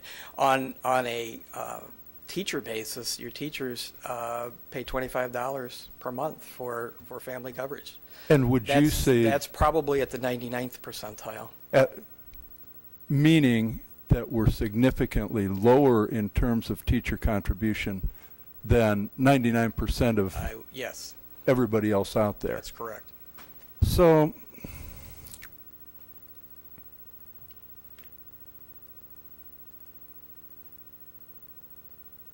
a couple things. I guess one of the things you've talked about, I want to go back to your statement about the reason for the benefits, is to recruit and retain employees. And you've said that in the past here. Yes. And I want to be careful because I don't mean to be disrespectful or argumentative at all.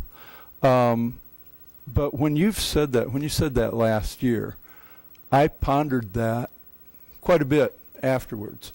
And I thought,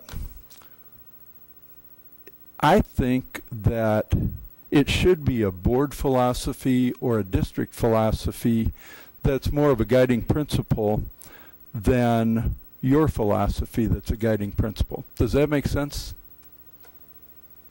I don't know that it's a guiding philosophy. I'm saying I believe that's why employers offer health benefit coverage, because of the cost. They do it to retain good employees and to recruit the employees that they need to work for the organization. So when I think about recruiting and retaining employees, we're looking at a whole lot of things. And and my hope is that that really isn't what we're looking for in terms of recruiting and retaining employees. I'm hoping we're looking for the best employees. I'm hoping we're looking for diversity of employees, and not just that we want employees who are going to come because we have good health care benefits. That just rubs me the wrong way. And then when we're at the 99th percentile on some of these, it's tough for me. One of the things the reason I asked about the 50th percentile is that in my review of our insurance premium costs, for a number of reasons, I believe that there are probably significant changes to our costs that we could do without decreasing the coverage. And do you think that that's possible, or do you think we've got, are we doing all the right things? For instance, at the emergency room, are we instructing all of our employees what's going on? This wellness committee, there's some things that they're looking at, but are there additional things that we could have been doing and maybe should be doing to decrease our insurance premium? I always think there are things that you can do, and I think it's education. It's the business that, frankly, that you're in terms of educating employees in terms of what does this cost. What you also, I think, want to do is you want to design a plan that breaks down any barriers to people actually accessing care as well. And the district has provided preventive benefits in its plans. It offers these types of benefits out there at highly reimbursed levels by the plan. So you're looking at, and again, I think that's where the wellness committee will go, is how do we break down the barriers to care? But I think mostly it is an education process in terms of informing people, what does this cost? And you talked specifically about emergency room. It's an area that is where we don't educate people enough in terms of the fact that you have urgent care areas or urgent care centers out there. One of the topics that we talked about at the Wellness Committee that I think is incredibly important, and I can't stress this enough. One of the questions that's going to be asked of the employees here is, do you have a primary care physician? And a lot of people are surprised to find out that many people, I'm sure on your plan, are going to answer that question, no, they do not have a primary care physician. So where do they get their primary care? They either get it in the emergency room or they get it at urgent care centers. Those are two very expensive places to obtain your care. And we have a lack of primary care physicians, not only in this country, but in the Quad City area. Now, you offer a health benefit program that is incredibly generous in terms of what some people actually have in the marketplace. So I think providers would love to have more Davenport Community School District's employees and families in their care. So again, I think this is a great opportunity to stress to people, get a primary care physician, you've got great benefits, ought to be able to get in. But we have a lack. In fact, if you know anybody that's on Medicare right now, talk to them about how difficult it is to see their primary care physician. Because most primary care physicians are only going to see so many Medicare patients every month because of the reimbursement rates. So this idea of educating our employees, is that just something we aren't doing properly or as much as you think we should? I think any plan in the country, and I will tell you most of the plans that we consult for, could always do a lot more in terms of what's going on with education. But you talked about staff, and there is frankly a limited amount of staff that have the ability to do this at this point in time. I understand there's limited staff, but if we're paying $24 million a year, then maybe redirection of those dollars. Yeah, maybe it makes sense to add a staff person to assist with education. Right. Do you think that would make sense? Absolutely. I think patient advocacy would be a great addition to the district. I just wanted to go back. You talked at one point about some of these excess fees for like experimental drugs or high cost drugs, things like that. And it sounded like what you were saying was that there's a step we can take to prevent that from happening in the future. But is it something right now? I mean, if somebody needed those drugs that cost $50,000 a month or whatever it is that just the way our plan is set up? We're just going to pay for it? No, actually, you have prior authorizations for those particular types of medications. So it's not just a situation of they get prescribed, somebody takes it to the pharmacy and they get paid. No, that's actually looked at by medical professionals before those are actually filled, just to make sure that all the criteria have been met. And there's a lot of communication between those pharmacy benefit managers and the actual physicians that are prescribing those medications. But I'm just still, I mean, it still seems like we don't have a say then. It's two third-party people, right, that are making the decision for those expenditures. And is there something, that just seems crazy to me, that there is no limit on what we're going to spend, right? No, in I those wouldn't cases? say there's no limit. I think you have professionals that are actually working in your behalf. That's the job of that pharmacy benefit manager. You also hire another company that looks at utilization review, both on the medical side as well as looking overall in terms of critical cases and large cases. So you've got professionals out there that are actually doing what they can do. But with any service out there, you're relying as well on the training of the physicians in the community that actually prescribe those. There's a reason that they're prescribing those. You just want to make sure that it's all done within medical convention. That's why you hire other outside people to do that.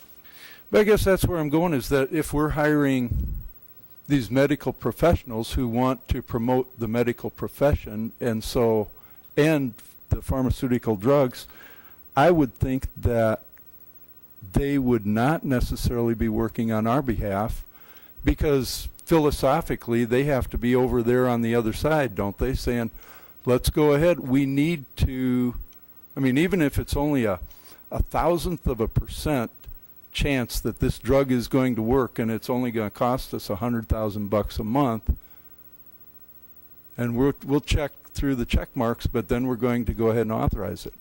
Isn't that kind of the way it goes? Well, that's frankly the way it goes on all medical expenditures, is that they're out there selling, if you will, or promoting that service, and you're on the other end. Are you buying that service? That's why you hire the outside professional, to make sure that all is in sync and it's all in accordance with your plan. I don't think it's a situation where every prescription or every procedure that's out there, in fact, I know for a fact it's not, they're all looked at within that medical convention.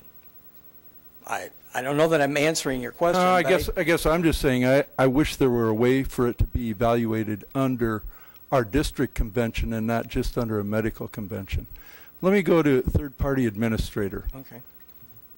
I wasn't sure when you say your convention and versus the medical convention. I guess I'm not sure. I believe what you have said is that those people out there making those decisions are making them not based on what's best for the district, and that they are influenced by them being in the medical or in the pharmaceutical industries. Well, I think they are making those on behalf of the patient.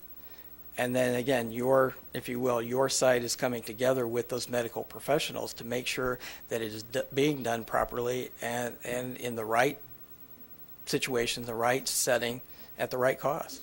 I do, again, to some degree, yes, they're at loggerheads with each other, but I think what we've seen and what typically happens is that network, that third-party administrator, and those utilization review people all come together for the benefit of the patient. That's what you want. You want the patient to get better. You want it done in the most efficient manner and at the least cost. That's what they're all working towards. How much does the third-party administrator cost us? You're paying, again, I'm going to look, again, on a per employee per month basis. Just for the administration, you're probably looking at it $15 to $16 per month for that administration. You're also, on top of that, you're looking at your utilization review people as well. So you're looking at probably another $2.50. All in all, when you package in the network, you're probably looking at a cost of about $20 per employee per month.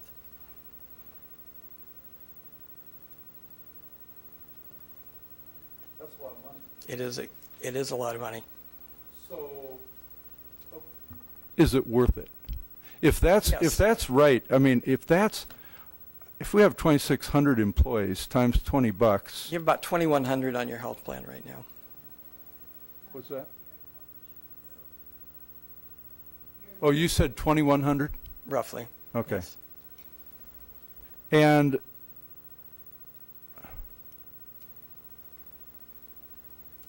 so, I mean, rough numbers, that's say $40,000 or $42,000. Does that sound about right?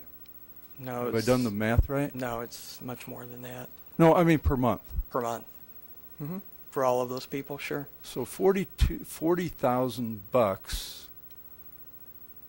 I'm just wondering whether, does it ever make sense for an organization our size to do its own administration? $40,000 would cover a lot of personnel. If we could, even if we only had one person working full time, that person would be making a pretty healthy salary. Is something like that doable? Do organizations do it? You could do that. However, I would guard against that with the HIPAA laws and the privacy and protection. I'd be very, very, very concerned about all the safeguards you'd have to have in place. The system costs that you'd have to upfront to purchase a system to do everything that's necessary out there, I think it's cost prohibitive. In fact, that's really why your previous third-party administrator actually went out of business. Well, they were a subsidiary of Wellmark. Wellmark said, we're not going to put that kind of money into the system upgrades that we'd have to have just to meet everything that's happening with healthcare reform as well as change in billing convention. There's a new billing convention that will change significantly what systems must be in place. It's called ICD-10, International Classification of Diseases. United States of America is the only country in the world that is not using ICD-10, but we will be very shortly. So that means all of the systems that had been in place to process medical claims will all have to be changed within the next year. And that's been delayed twice. So there's a reason for that, and it's because of the additional cost that would have to be out there. Could Davenport School District do that? You could do that. I think you'd want to weigh that decision very heavily, though, in terms of what you'd have to put into place. All right. Let me just, I'll stop. But the one thing that I am very frustrated with the amount that we're paying in premium. And I believe that there are ways to reduce our premiums. And you've said in the past, you didn't use the word tonight, but in the past I think you've described our plan as a platinum plan. Does that sound right? I used that term platinum plan as it related to healthcare reform, and that is one of the levels under the healthcare reform law. So I would just ask if there's any way to actually reduce our premiums, whether it's through education or whatever. I appreciate everything you've done in helping us to not increase our premiums, but I have this strong belief that we can actually reduce it. And if we could reduce it by 10%, and I believe we can, that's a couple $2 million. And even though it doesn't help us with our budget issues, I think it would be an important thing to do. I'll just leave it at that. Director Sherwood. Just a couple of follow-ups based on some of Ralph's questions. When you talk about the medication for Hep C, for instance, being very expensive, for Hep C, hepatitis C, Yes. being very expensive, that's kind of a simplistic way to present this, isn't it? If those courses of medication, as I understand it, are fairly short in duration, and if a patient has hepatitis C, the normal course of progression of that disease is multiple hospitalizations over time, ending finally in a liver transplant. Isn't that correct? It very well could be, which you're right. Yeah. Could be. And so the cost in that can actually exceed $1 million over time. Isn't that true? Could make very, depending on what happens, sure. So you're you're onto the right spot of, yes, what I was saying is it's more and more costly out there. There are medications that in the past actually treated hepatitis C, and that's why you have to be very careful in terms of, do you prescribe the most expensive cost right out of And I appreciate that, but it can be that the most expensive thing in the long run actually saves you significant dollars. Very well could, and that's Yeah. true. So we don't want to oversimplify this thing as some horror thing out there. This one course of medication is going to bankrupt us, when in fact it might be saving us from extensive expenses. Second question: these organizations that you compare us to, what percentage of those are bargained health care? All of them. All of them. And in the course of your experience with those, because in the Davenport system, a number of times employees have given up increases in salary to retain the level of medical coverage that we've had. So that's not factored into your 99%, is it? That these raises have been given up, and so the medical system could say the same? Right, and not to sound defensive, but I think the question was asked, where does that $25 stack up compared to other types of plans? I agree with you, and that's why the point, and if I didn't make it strong enough, I apologize. But you bargain on a package basis, and you're right, people do give up salary to retain benefits. And but that doesn't show up in the figures of what percentages we're looking at. No, and the figures that you hear out there in terms of the average rate increase next year being 4%, that's 4% after benefits have been taken away. Yeah, so that's never really factored in there. To be fair, we'd really have to look at our overall package compared to these other groups. But we are comparing you after the fact, after all of the final rate increase have been in. Yes, I understand, but we'd have to look at their salary structure and everything to really look at it. We looked at their benefits, that's correct. Yeah, okay, I appreciate that. Thank you. Sure. Anything else? Director Defoe.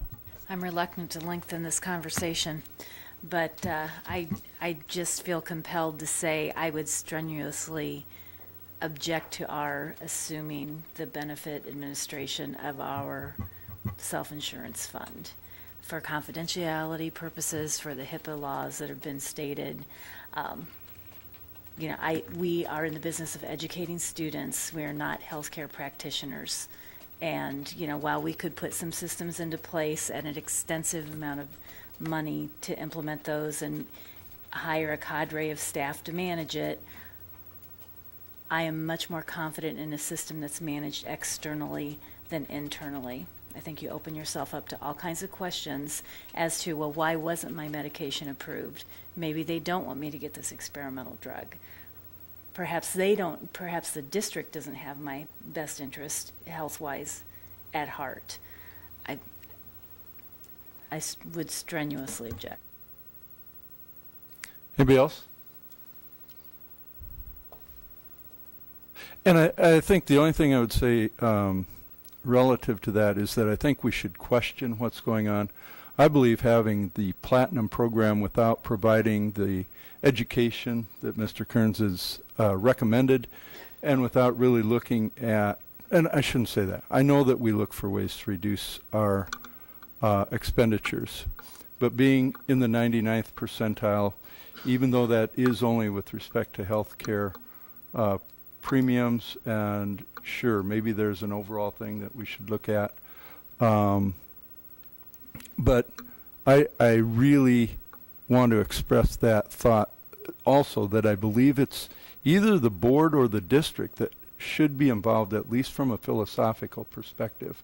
what's the right thing? Do we want to provide the absolute best system? Is that what's important? And is it important for recruitment and retainment of employees? Director Sherwood. No, I would just say, Ralph, in response to that, that it's very important to teachers, as far as I know. It has been historically, so it is. I'm also wondering about the opportunities to pool resources with other entities. As you mentioned, Blue Cross, they have their wellness nursing folks that make calls and do checkups and so forth. Are there services out there that we wouldn't have to reinvent the wheel and we might be able to utilize without costing us a fortune? Absolutely, and again, I know that's what your wellness committee is actually focusing in on too, in terms of the ability to provide those coaches out there for once people have known risks. Yes. Good, thank you. Okay, anything else? All right. Thank you very much Thank for you. your presentation. Okay.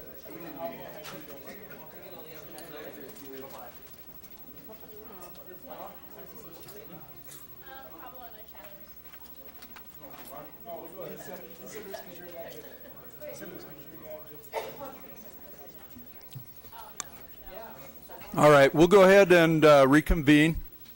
Next up is discussion item on universal screeners. Superintendent Tate. Thank you, Mr. President. This continues our reading series, and we're just trying to take chunks and try to give the board some background on what we're doing throughout the district with reading. So, Julie, thank you again for being here. Well, I would have had someone with me this evening, but we've got a little bit of a flu bug going around, so I'm going to be the one doing the presentation this evening. We're going to be talking about the universal screening tools that we use in the district and that are now required as part of Chapter 62 from the Department of Education, and we'll get into that in a little bit. But what a universal screener is, it's simply, not simply, but it's an assessment that in general you would give to all of your students that were in a certain grade level or a certain building, and it could measure both social or academic indicators, and that these would be the indicators that you as a district had decided were the most important, that you wanted to look for. It's conducted to identify or predict students who may be at risk for poor learning outcomes. These are typically very brief. There may be follow-up that students would receive a more in-depth assessment that would get into the root of the cause that were the problem, and there could easily be progress monitoring that follows so that you see whether or not what you're doing is improving. So at the state level, as part of Chapter 62, the state now has approved screeners at grades K through 3 in reading. And so we were fortunate that we had already been using some of those assessments in our district. So right now, what we're doing is giving Ames Web to kindergartners for reading. We're giving DIBELS, which is the Dynamic Indicators of Basic Early Literacy. That's given in grades 1 through 5. SRI, Scholastic Reading Inventory, is given in grades 3 through 9. SMI, Scholastic Math Inventory, at grades 3 through 8 for math. And then MAP is given at a few of our buildings instead of giving the SRI or the SMI. Our current reality of what we're looking at right now, this data is from the spring of 2014 for Scholastic Reading Inventory, and you can see the percentage of our students on that assessment by grade level that would have been considered to be proficient.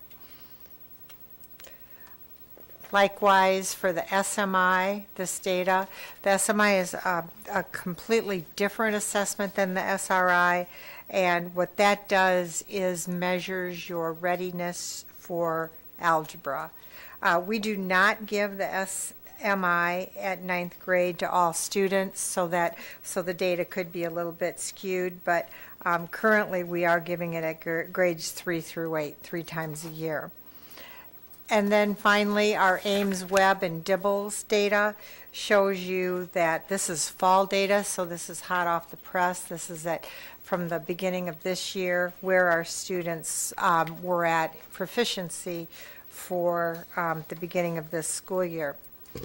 We have right now a committee that's been appointed by the District Student Achievement Team, and what they're doing is they've been charged with looking at our current tools, determining the effectiveness of those tools, look at alternative screeners, and decide what is the best match for Davenport.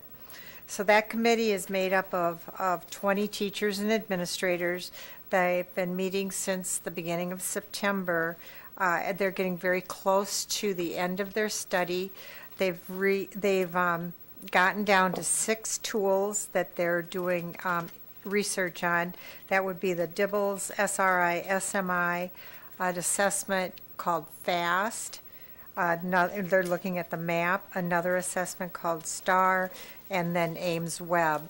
So in a week or so, all of those tools will be demonstrated to the committee. The committee will use a scoring rubric to decide what tools are best for our district, and so there could be some changes coming in the near future. So the purpose of this was to let you know what our current reality is with our universal screening tools, that we do have them in place. They're in place above and beyond what the state currently requires, and that we're looking to make sure that the screeners that we're using are giving us the types of information that we can build strong educational decisions upon. So at this time, I'm just ready to answer any questions that you might have. Okay, great. Any questions or comments by the board? Director Dickman. I'm curious if any of these tests require students to explain their processes, or if it's just multiple choice. No, these are the way these assessments, they're all different. So with the Dibbles, that's a teacher administered test, and so they don't, none of the assessments get into detail or in depth. What you would do is, after you give this brief assessment, then if there was more information that you needed because the student perhaps a flag came up and you said, this student is really below benchmark, I want to go deeper, then you would give another assessment. But these are not your high-level assessments that really measure cognitive strengths. They really measure the foundational skills of like phonemic awareness, phonics, those kinds of things. Do we have in our, obviously in the later grades more, do we have any universal screenings that measure cognitive ability, having students explain their reasoning?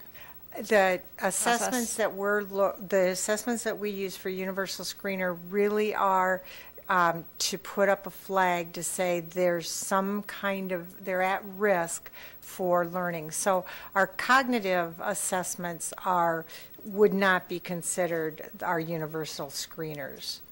We have some assessments that we give all of our students, for example, the COGAT, which really does measure some abilities and like you're talking about, but that wouldn't be what our universal screener, that wouldn't be the purpose of it, and it's not how we use it.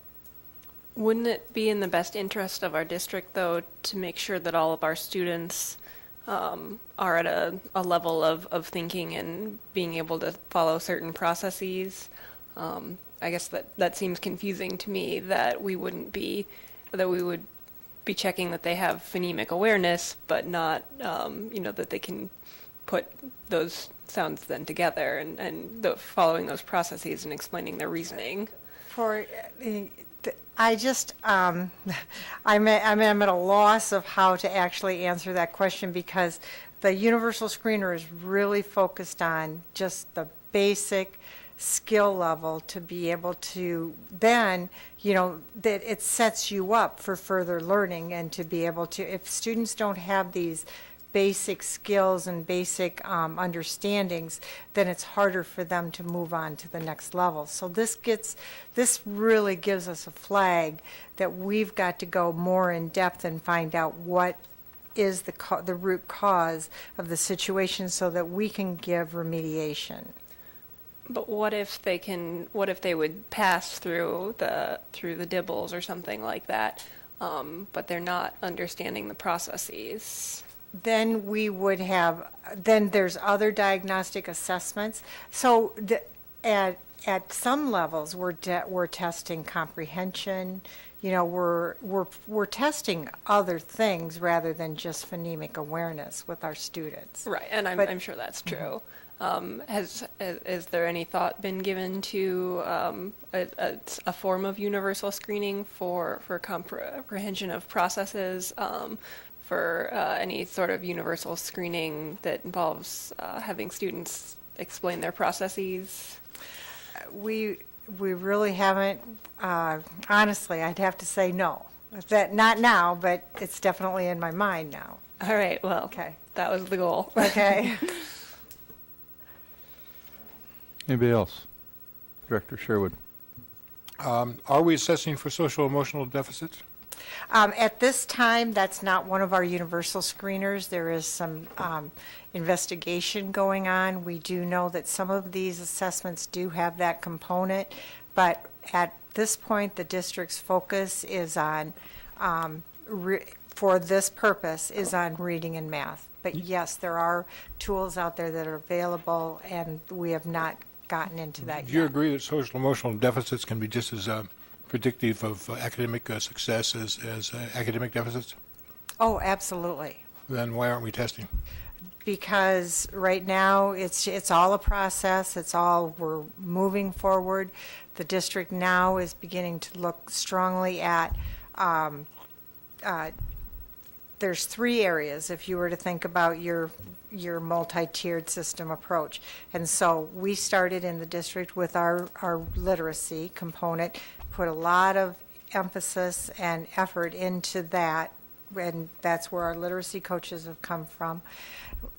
We're now on the verge of looking at and strengthening our math RTI process, and then I believe that the third, and you'll hear some talk about some of the things that are going on with that, is with the social emotional behavior. But it's all a matter of everything takes time, effort, money.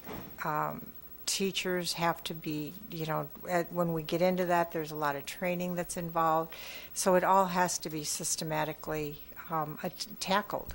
But if we agree that it is as critical as academic deficits, and we're not addressing it, there should be a little more of a balance here, don't you think? I would say that it's a very important component, absolutely. And we have PBIS in a number of our buildings. How many buildings have adopted PBIS this year? New? Yes, expanded. I would have to say I don't think anybody has. No, most of them, many of them are looking at Boys Town, which it's very, very successful. In fact, I was meeting with the school administrative managers today, and everybody's got either PBIS or Boys Town, except for probably 2 schools.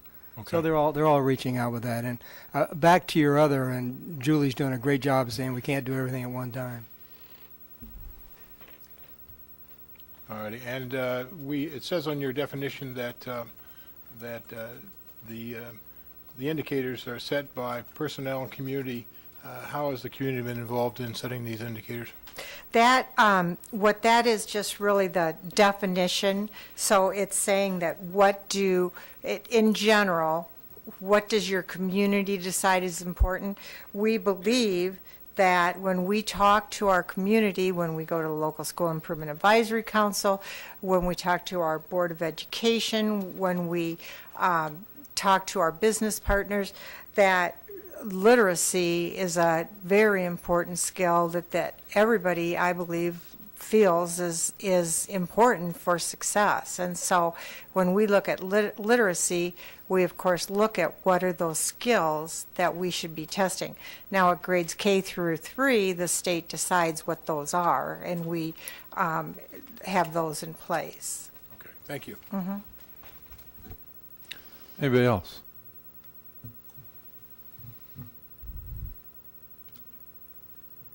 I've just got a couple of questions. One was, as I look at these charts that you've prepared, and words have been going through my head of how I would describe them, but if you could just characterize those charts in 1 or 2 words only, how would you characterize them? I would characterize them as that we've got a lot of students in our district, that we need to ensure that we're providing a lot of additional help to make sure that they're attaining the skills necessary to be successful. So if I look at the SMI, and for grade 8, if I'm reading your chart right, it says we have 88% that are not proficient. Is that correct? That's correct. That at the May of 2014, using that assessment, we had a lot of students that would not be considered proficient. That's one of the assessments that has caused us to relook and reevaluate our tools, because even Scholastic, that's the company that produces this, when we started questioning them about our scores and what we're seeing and some of the problems that we've had with the computer program, they have now gone back in, reevaluated their program based upon feedback that we gave them, and retooled their entire SMI systems. So we believe that while we still have significant areas that need improvement in math, that the tool, now that it's been reworked, is going to give us clearer and better results. So when I look at it, one of the words that, I mean, there, like I say, a lot of different words went through my head, but one of them was alarming. Is that a proper word to think of when I look at it, especially in the upper grades? What you have to also consider is that this is a computer-generated assessment that the students are taking, and we do know that in some cases, the higher up in the grade and the more often the student has taken the assessment, the less emphasis or effort that a student may put in. So that's an excuse, but it is a reality. We also know that our Iowa assessment scores would not reflect these. So, but at the same time, what it does say is when you look at, for example, grade 7, and you say, who are those students that are not proficient, and you look down that list, then what are we doing to make sure that each one of those students are getting either some kind of assistance from the teaching staff, or that we can verify that indeed that test was not accurate for that particular student. Okay, thank you. Anything else? Superintendent Tate. Yes, they are alarming. Thank you. Anything else? Thank you very much for the presentation, Thank Julie. you.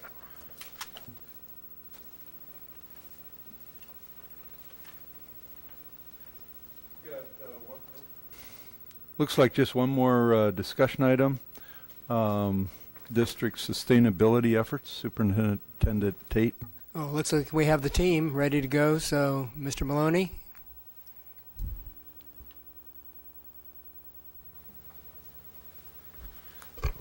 I'll not read to you the materials that were in your packet, but I did want to speak briefly about each section.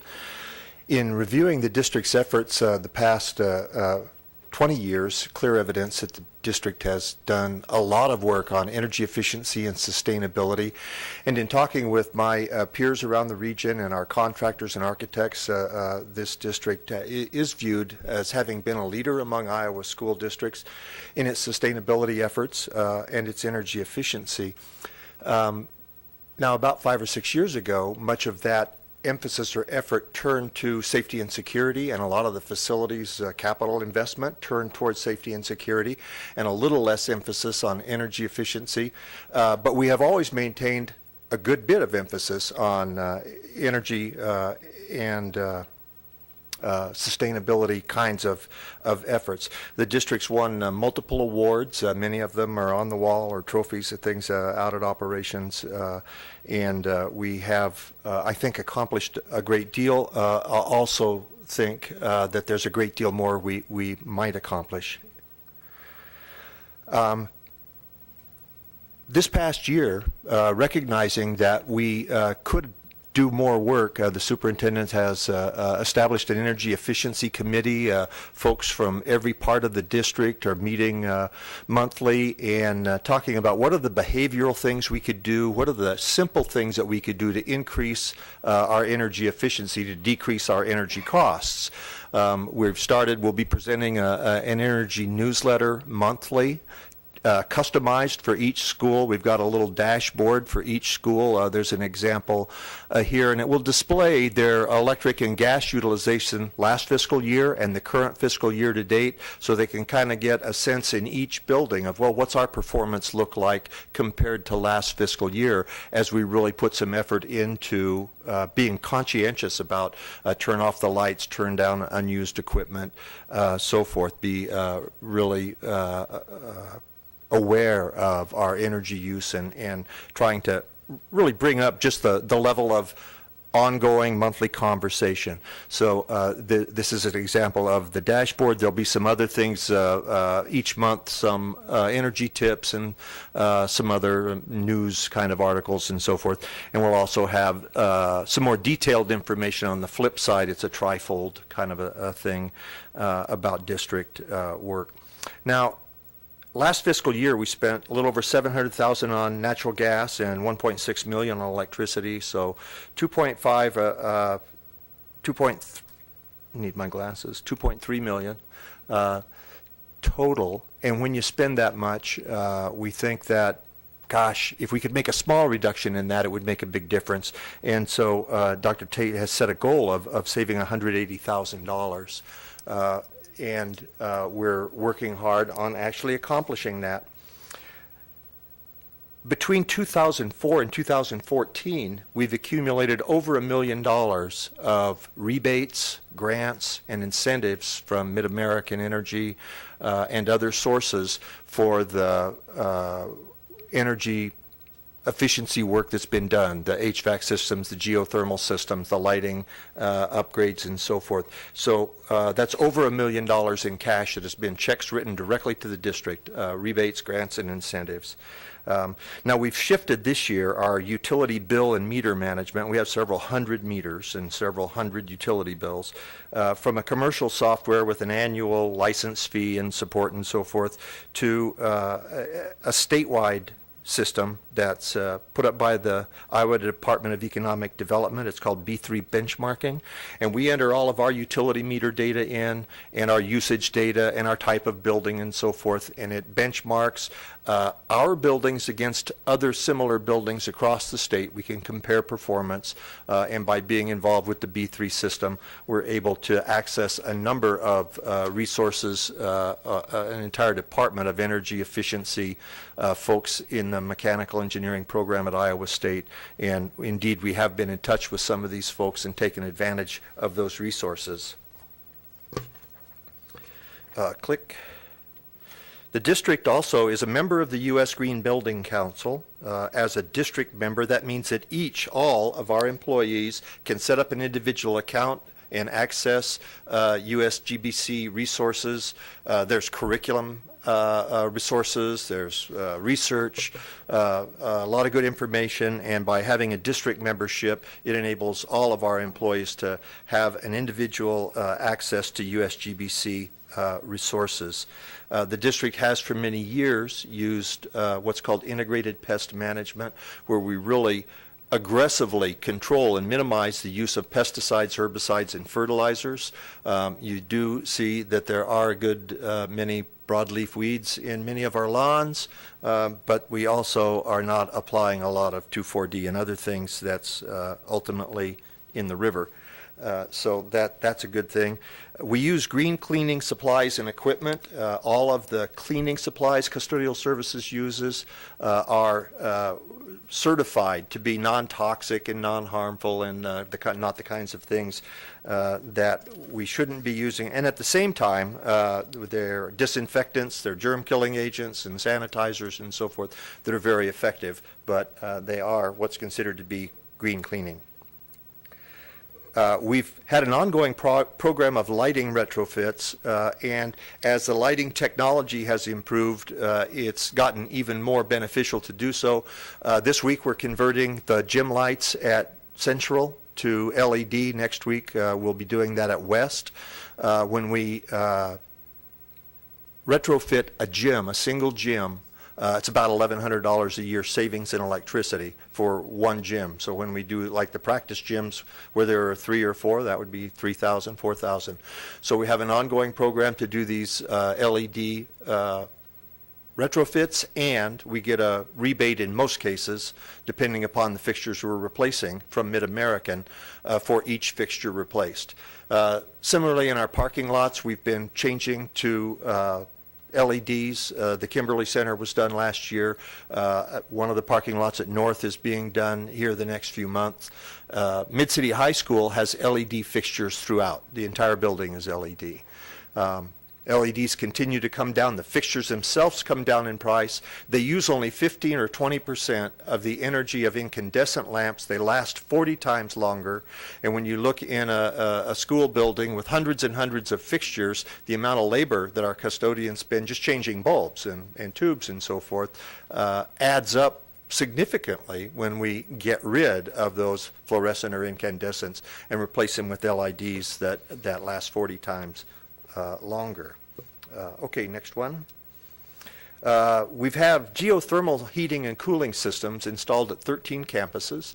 Geothermal, of course, uses groundwater. There's no carbon from the heat and cooling source itself directly. Typical 50,000 square foot elementary, after the conversion to geothermal, the gas bill goes down about $18,000 a year. So 13 of those have been done so far. Wood Intermediate will convert to geothermal heating and cooling this year. It's about twice the size of a typical elementary. So we might expect a 30,000 or more reduction in natural gas for heating at Wood Intermediate after this geothermal system is installed. Now, want to also mention that while we're doing all these things for energy efficiency, the expansions that we're doing at Wood this year, the new gym, at Fillmore, the classroom wing, the multi-purpose room, and at Mid-City, when you add that square footage up, that's equivalent to an elementary school in additional square footage. Even if we use the most efficient systems, we're still going to be adding some energy cost for heating and cooling to our total. Next one.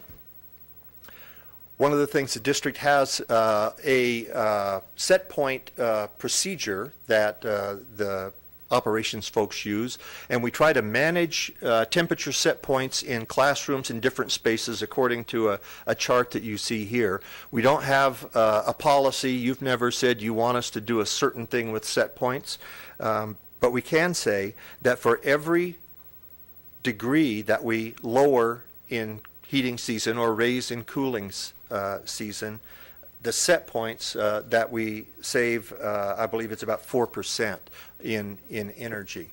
So some districts actually do take a pretty aggressive stance on set points and say, by golly, they'll be in this range. And that means that some people will be uncomfortable.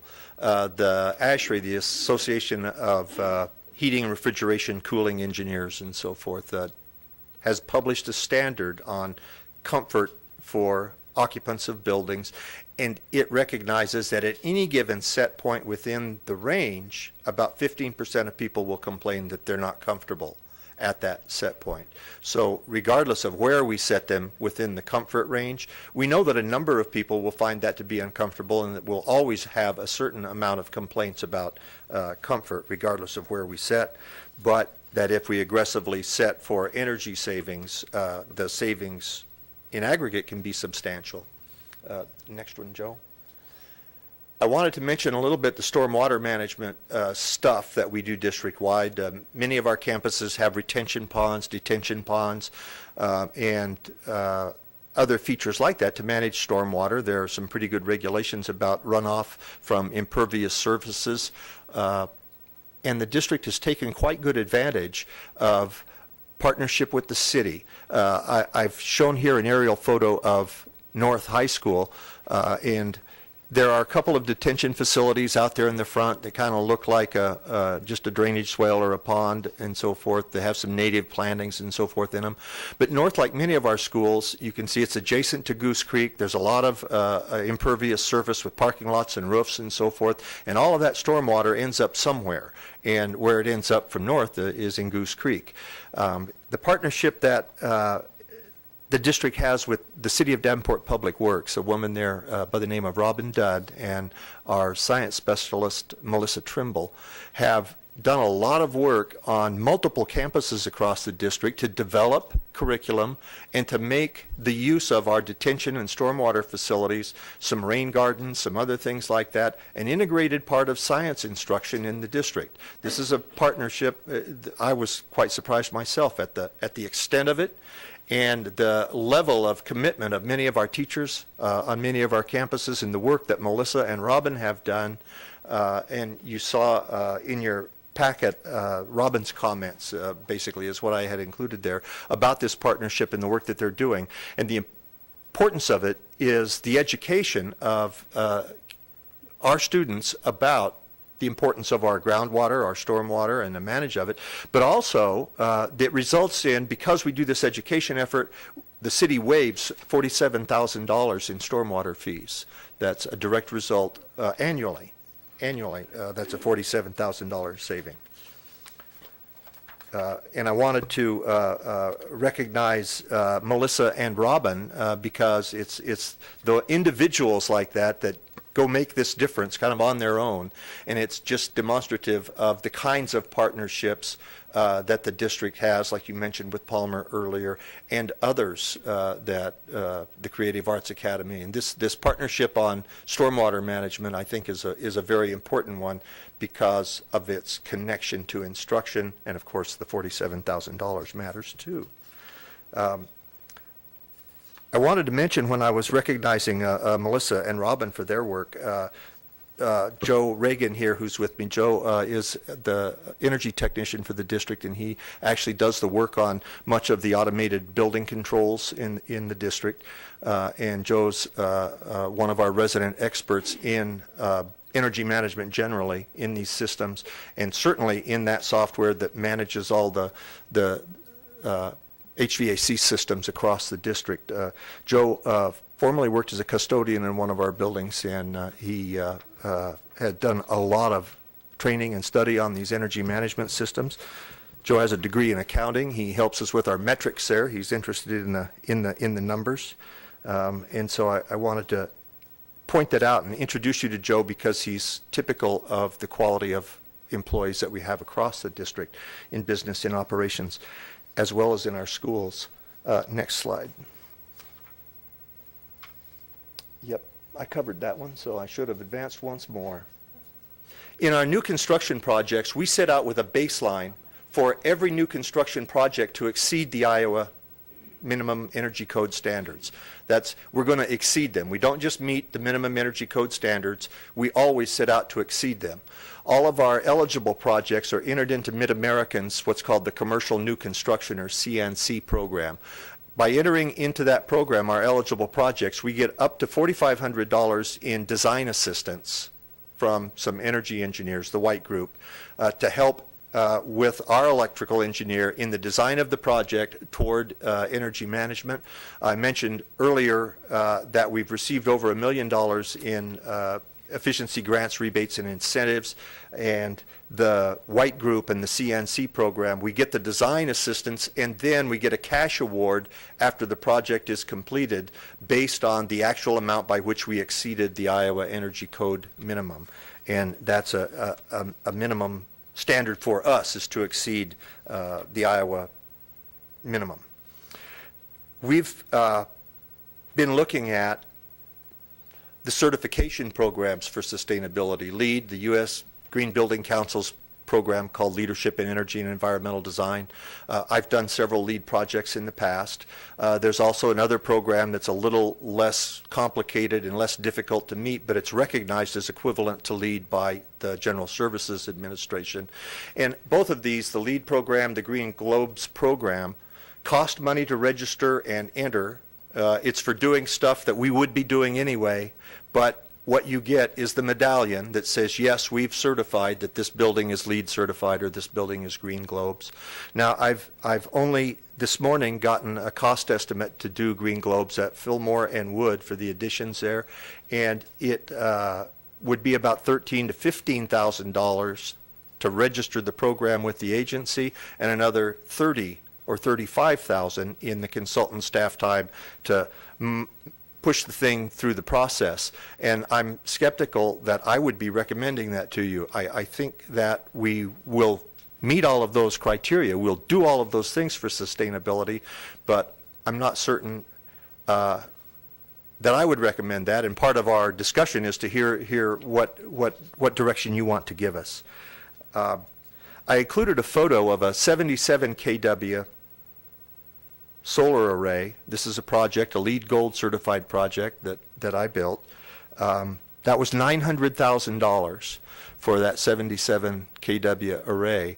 There were a couple $100,000, advance the slide one, Joe, in rebates and so forth, but this is a big classroom addition, and it takes up all of that roof space. Now, what we may be proposing for Fillmore and Wood are a 12 to 15 kW system. That would be about $75,000. It would be about the size of the smallest array that you see here in the lower right-hand corner. That would take about 20 years to pay back. Of course, the savings would accrue to the general fund.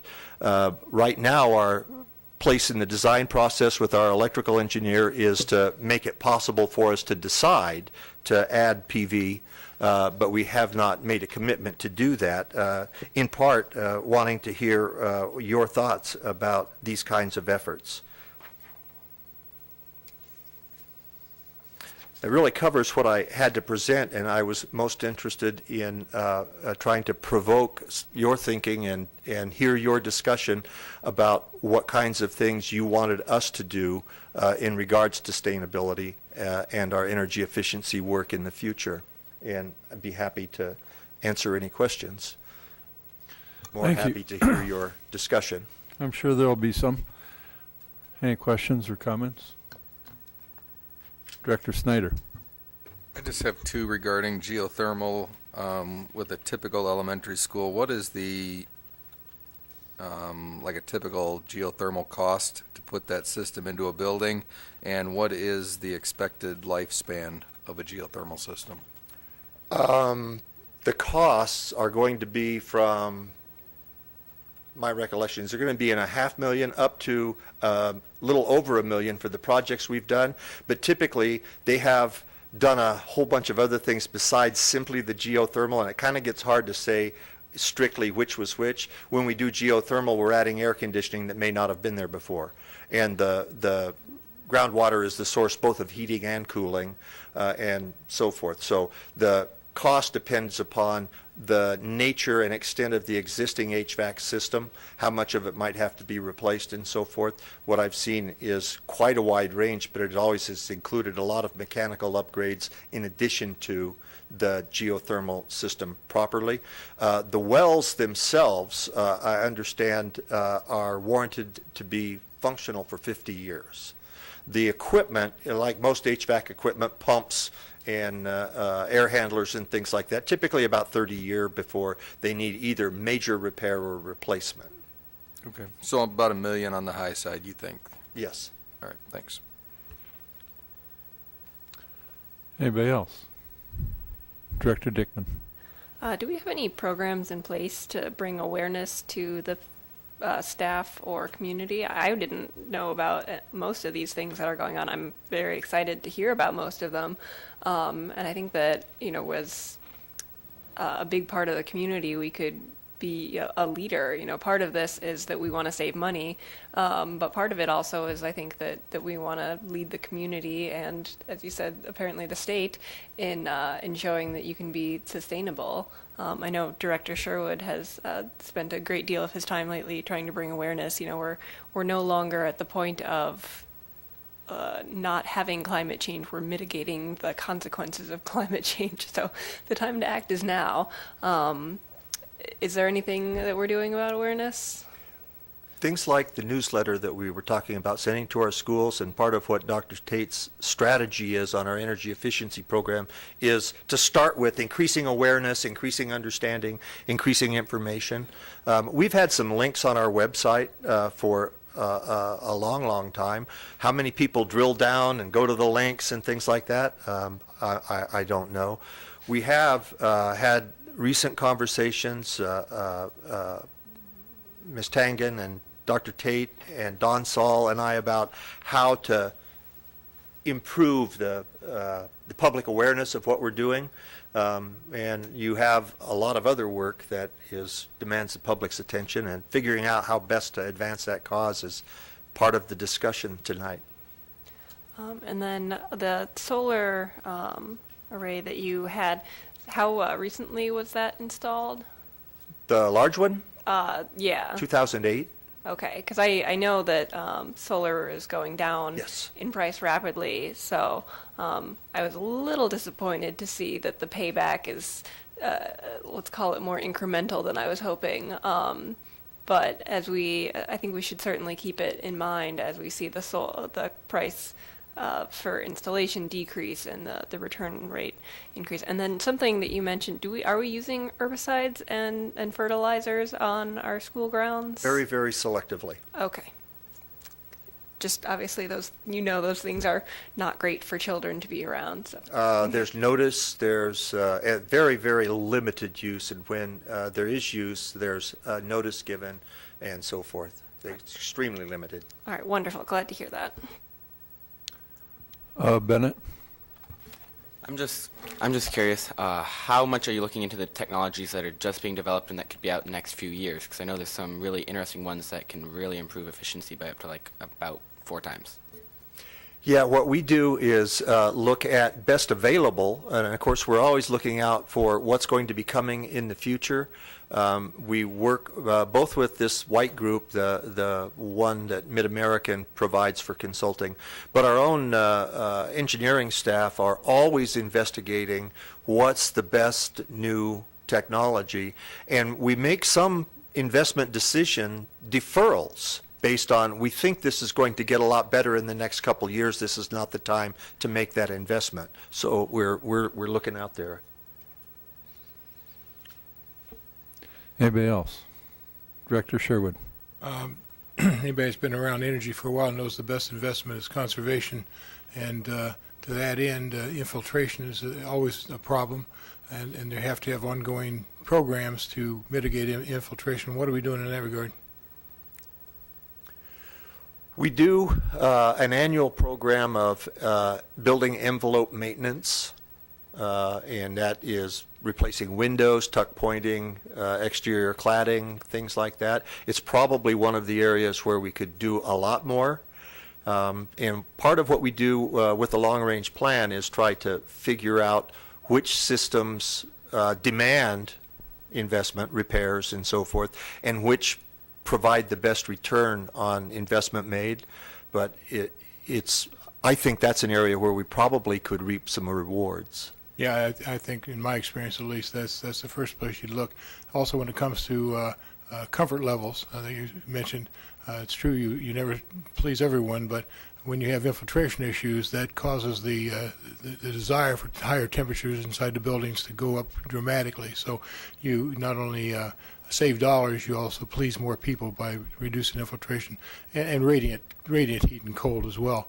So do you guys do thermal imaging? Thermal imaging of roofs, for instance? Well, the entire structure. No. Looking for loss. No. We haven't had a good program of doing thermal imaging, looking for infiltration losses. And would that be beneficial? It would be beneficial. It's not inexpensive, but it does provide rewards. So you try to figure out where's the best expenditure of dollars investigating to find those sources of infiltration that could be best remedied. Sure. And I am very excited about the rain gardens and so forth, but it appears that those have been neglected over time, and rain gardens have to have maintenance in order to function properly. It has been indicated to me that we don't have the skill set inside the district to really do that. I'm not sure how much training that takes, but currently the city is supplying some of that for us. Are we developing our own skill levels inside the district to take care of these kinds of things? Well, you've prompted a number of discussions, I think, about that. And so, yes, we will be improving our own skill level of how to do that. We will be improving our collaboration with the city, with Scott County Soil and Water Conservation. You've recently participated in some of that discussion. So I think that we'll leverage other resources and we'll improve our own skills. And many of those, we know, many of those particular sites that you're talking about were initially developed by an enthusiastic teacher and so forth. And if that person moves, then sometimes that doesn't get followed up on. And it's one of the things that Robin Dunn with Davenport Public Works is trying to find those voids and fill them, and Melissa Trimble as well. Yeah, and that's been one of the issues over time. We have these kind of personality-driven things, and then they go on the back burner and nobody sees them again. Solar, you're aware that there's, I believe, 20,000 rebate, maximum of 20,000 from the state on commercial. I think it applies to districts as well. Your experience out in Oregon, from reading your material there, you had a number of entities that kicked in on those things. So the district really didn't pay anything close to what you mentioned. But what's the landscape in Iowa for those kinds of rebates? Well, we have both our electrical engineer and we have an environmental consultant who works with us to identify every available grant or rebate. And also we have a key account rep from Mid-American Energy who kind of gives us the heads up on everything that they're doing. But between our electrical engineers, all of them, they're all very knowledgeable on the grants, rebates, and incentives available, and we're pursuing every one of them that we're eligible for pretty consistently, and I think we'll continue to contribute to that $1 million that we've got over the past 10 years. Yeah, that's pretty exciting. I know, speaking to a couple of the architects that do frequent work with us, they're also kind of upping their familiarity with these technologies as well. And the young man's point is well taken. There's stuff coming online that's pretty exciting, so we need to stay open to that. And my last question would deal with permeable surfaces and impermeable surfaces. We've talked quite a bit about this. Could you share with me some ideas that you may have for increasing the permeability of some of our surfaces in the district? Well, as a result of your direction to expand the parking lot on Harrison Street, we've redesigned that entire project, and it's netted about 50 more parking spaces, but it also now includes both a combination of some permeable pavement and some permeable pavers. We've had a couple of meetings with Brian, the natural resource guy from the city, who likes these permeable pavers, and we have actually just had a meeting this afternoon with the civil engineer to finalize some things, and that project will not require any off-site retention or detention. All of the stormwater will be managed through permeable pavements. Yeah, and the trade-off is we don't have to do the retention basins and all that, and so there's some money savings there. You went out to look at the city's permeable street that they installed, didn't you? I didn't get to go You there. didn't get to go. Okay, I can't think of the name of it. It's on the west side of town, but if you get a chance, the board wants to look at what permeable can be. The city does have that. I'll get the address for you, but it's very pleasing aesthetically, and it functions very nicely to retain stormwater. Thank you very much, Mr. Maloney. Anything else? Director Dickman. I was curious if any of our other student board members, you guys have been kind of quiet this evening, if anyone had any thoughts and would share them on prompting. All right, well, failing that, I did just do a little bit of research, and I do know there's 3 cool technologies coming out that can possibly help us if we wait for them, but they might not be coming out until like 2018 or so. maybe we can look into those on the long-range plan or something like that. Do we have anything that prioritizes by return on investment? Director Sherwood mentioned, do we have a document like that? I don't know that we've been given any formal guidance. I think these projects have been brought to you, each one on a case-by-case and probably a business case that this makes sense to do geothermal here or it doesn't to do geothermal there. Okay. If the rest of the board would find it favorable, I think doing a district-wide investigation on what capital projects we could do that would give us the highest rate of return to our general fund. If we could compile a list, then we would know what best options to pursue. Okay, anything else, Director Sherwood? Yeah, and I do agree with that. I think, and we've talked some about this, Mike, that it's hard to put a dollar figure on all these things that might save us money. If we take a large swaths of our land, and we've got in some places like Wood, as an example, a buffalo pasture there, and we're maintaining that. We're mowing it, and although we don't use a lot of fertilizer or pesticides or herbicides, we still use some, and we certainly use a lot of staff time and gasoline to take care of some of that stuff. So as we put that into natives and we reduce the maintenance on that stuff, then that saves us bucks. But how you put a figure on what that saves us, I think it could be substantial over district-wide. It's a substantial savings, but how much that is, I don't know. How much we will save in total value by improving our envelope on these buildings, I don't know what that would be, but I'm sure it would be fairly big bucks. So again, we're fairly wealthy on the capital side, and we're dirt poor on the expenditure side. So balancing those two out and then keeping that in mind is important, I think. Anybody else? I've got just a couple of thoughts. I wanted to go back to the question that Director Snyder was asking, and I was thinking about something similar during your presentation. And if you could, and I understand there's a lot involved, and you spend more on the total project than is just can be attributed to the groundwater and the wells that we're putting in. But if you could guess at an average payback, I mean, if it is 750,000 average, I don't know if that's right, and if you divide that by, I think you said $20,000 a year, then that comes out 30-some years. Does that sound about right on the average? Yeah. So I was thinking back some years ago, and I think that the payback numbers that were presented to us were a lot less than that. So then I thought about your answer to Director Snyder's question about how long does the stuff last? And you said, well, maybe 30 years. So it sounds like what you're saying is that the payback on geothermal would be about as long as it takes for it to wear out. Is that right? No, and here's the reason.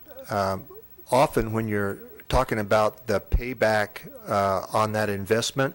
You're talking about the difference between going to the expense of a geothermal system or replacing hot water boilers and continuing to use gas and hot water boilers and have them operate and maintain on their normal life cycle, or the marginal cost of switching to geothermal, saving the natural gas and having it operate on its ordinary lifetime. And so the payback actually is much less than that, because the ROI, the business case, is made on the difference between upgrading the old system to a new hot water boiler versus upgrading the old system to a new geothermal system. Did you ever work in private industry? Yes, sir. When you did return on investment calculations, what kind of return on investment would you be looking for? Typically, one that was more than interest and more than my calculated profit on my ordinary work. But in terms of like number of years, what would you normally? Oh gosh. For example, if I were doing a real property development, some facilities thing, yeah, I'd want to get my money back in 10 years or less. I just want to make sure that we're being reasonable. I think in when we talk about return on investments, the PV maintenance and replacement costs. So I forget. Oh, I've got it up here. So you had a $900,000 system, and you're projecting, like at Wood and Fillmore, $75,000. Payback is 20 years, and I'm thinking those things got to get beat when they're up on a roof. And so maintenance and replacement, I would think, would be challenging. But maybe I'm wrong in my guesses. We can't say definitively because there aren't any 20-year-old systems out there to speak of the current technology. And the predictions are, what we do know is the maintenance is pretty minimal. They're usually up high and out of the way places and may require infrequent cleaning is about it. There's no moving parts or chemical parts, and so our electrical engineer experts tell us that they'll go 20 years or beyond with practically no maintenance cost. That's the prediction. Okay. Well, I got to tell you, Board, I think about this discussion relative to our priorities, and during the discussion I was thinking, how does it fit into the two priorities, the current priorities that we have of reducing the effects of poverty on education and improving the climate in the buildings, and I think about the time that we dedicate to the discussion on all these items. The question that Director Dickman posed about figuring out which are the better rate of returns to the general fund may or may not be the right question, but I do think that the issues come up often enough that the board should probably figure out if it wants to take a stand on this. I mean, we seem like we've been, I mean, geothermal, we've done a lot of good stuff. In a lot of these other areas, things that we don't know, how many windmills should we put up? You know, should we put up 10 windmills, and what's the cost and all this stuff? It takes enormous amounts of time to figure these things out on a per project basis.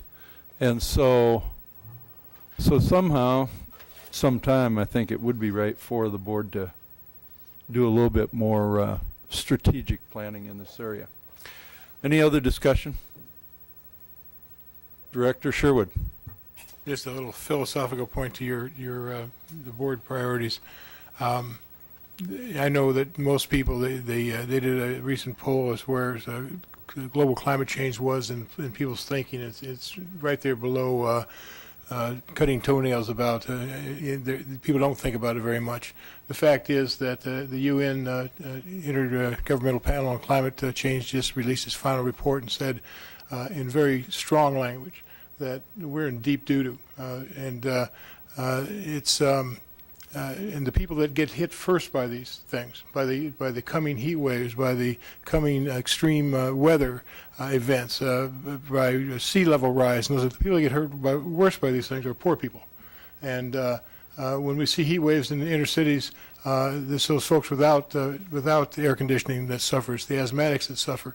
It's those things. So as a entity of the people, as a agent of the people, we have, I think, a moral obligation to act in every way we can to mitigate that coming disaster.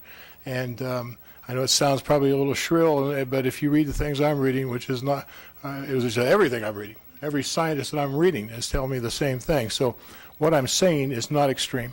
And this board needs to take it seriously. If you're concerned about poor folks around the world, they will be suffering by the tens of millions in very short order, and they already are. They already are suffering. So I think that's a very large interpretation of our priority, but I think it's a very real one too. Okay, thank you. Any additional discussion? All right, very good. Thanks a lot for your presentation. We'll move on to administrative reports. None, Mr. President. Okay, thank you. I have one board request. Are there any board report? Oh, a couple.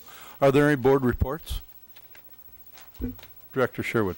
Mr. President, I wanted to go to 3 high school events this weekend, but they were all scheduled at the same time, and since I find it difficult to clone myself, I was unable to do that, so I chose to go to North, and I don't know what the other 2 productions were at West and Central. I'm sure they were excellent, but I've never seen a better dramatic presentation at the high school level than I saw at North. It was absolutely knocked your socks off. The 7-member cast was uniformly gifted across the board.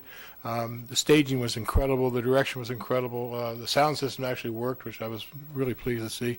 But we can be really proud of those kids, and I think they're going to win some major awards with this. The 2 leads had to master. I'm talking about the most amount of dialogue I think I've ever seen in a play, and they delivered almost flawlessly. One signing, and a lot of the signing I thought was authentic, and I don't know how close it was, but from what I know of signing, I was impressed. This kid really seemed to have her stuff together, and then the young man that had the lead role, male lead role, was just it was just remarkable, and I wish you'd all have seen it. If you get a chance to see it, I would encourage you to do that.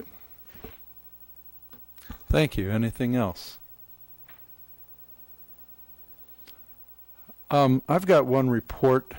I attended the mayor's hunger luncheon last week, and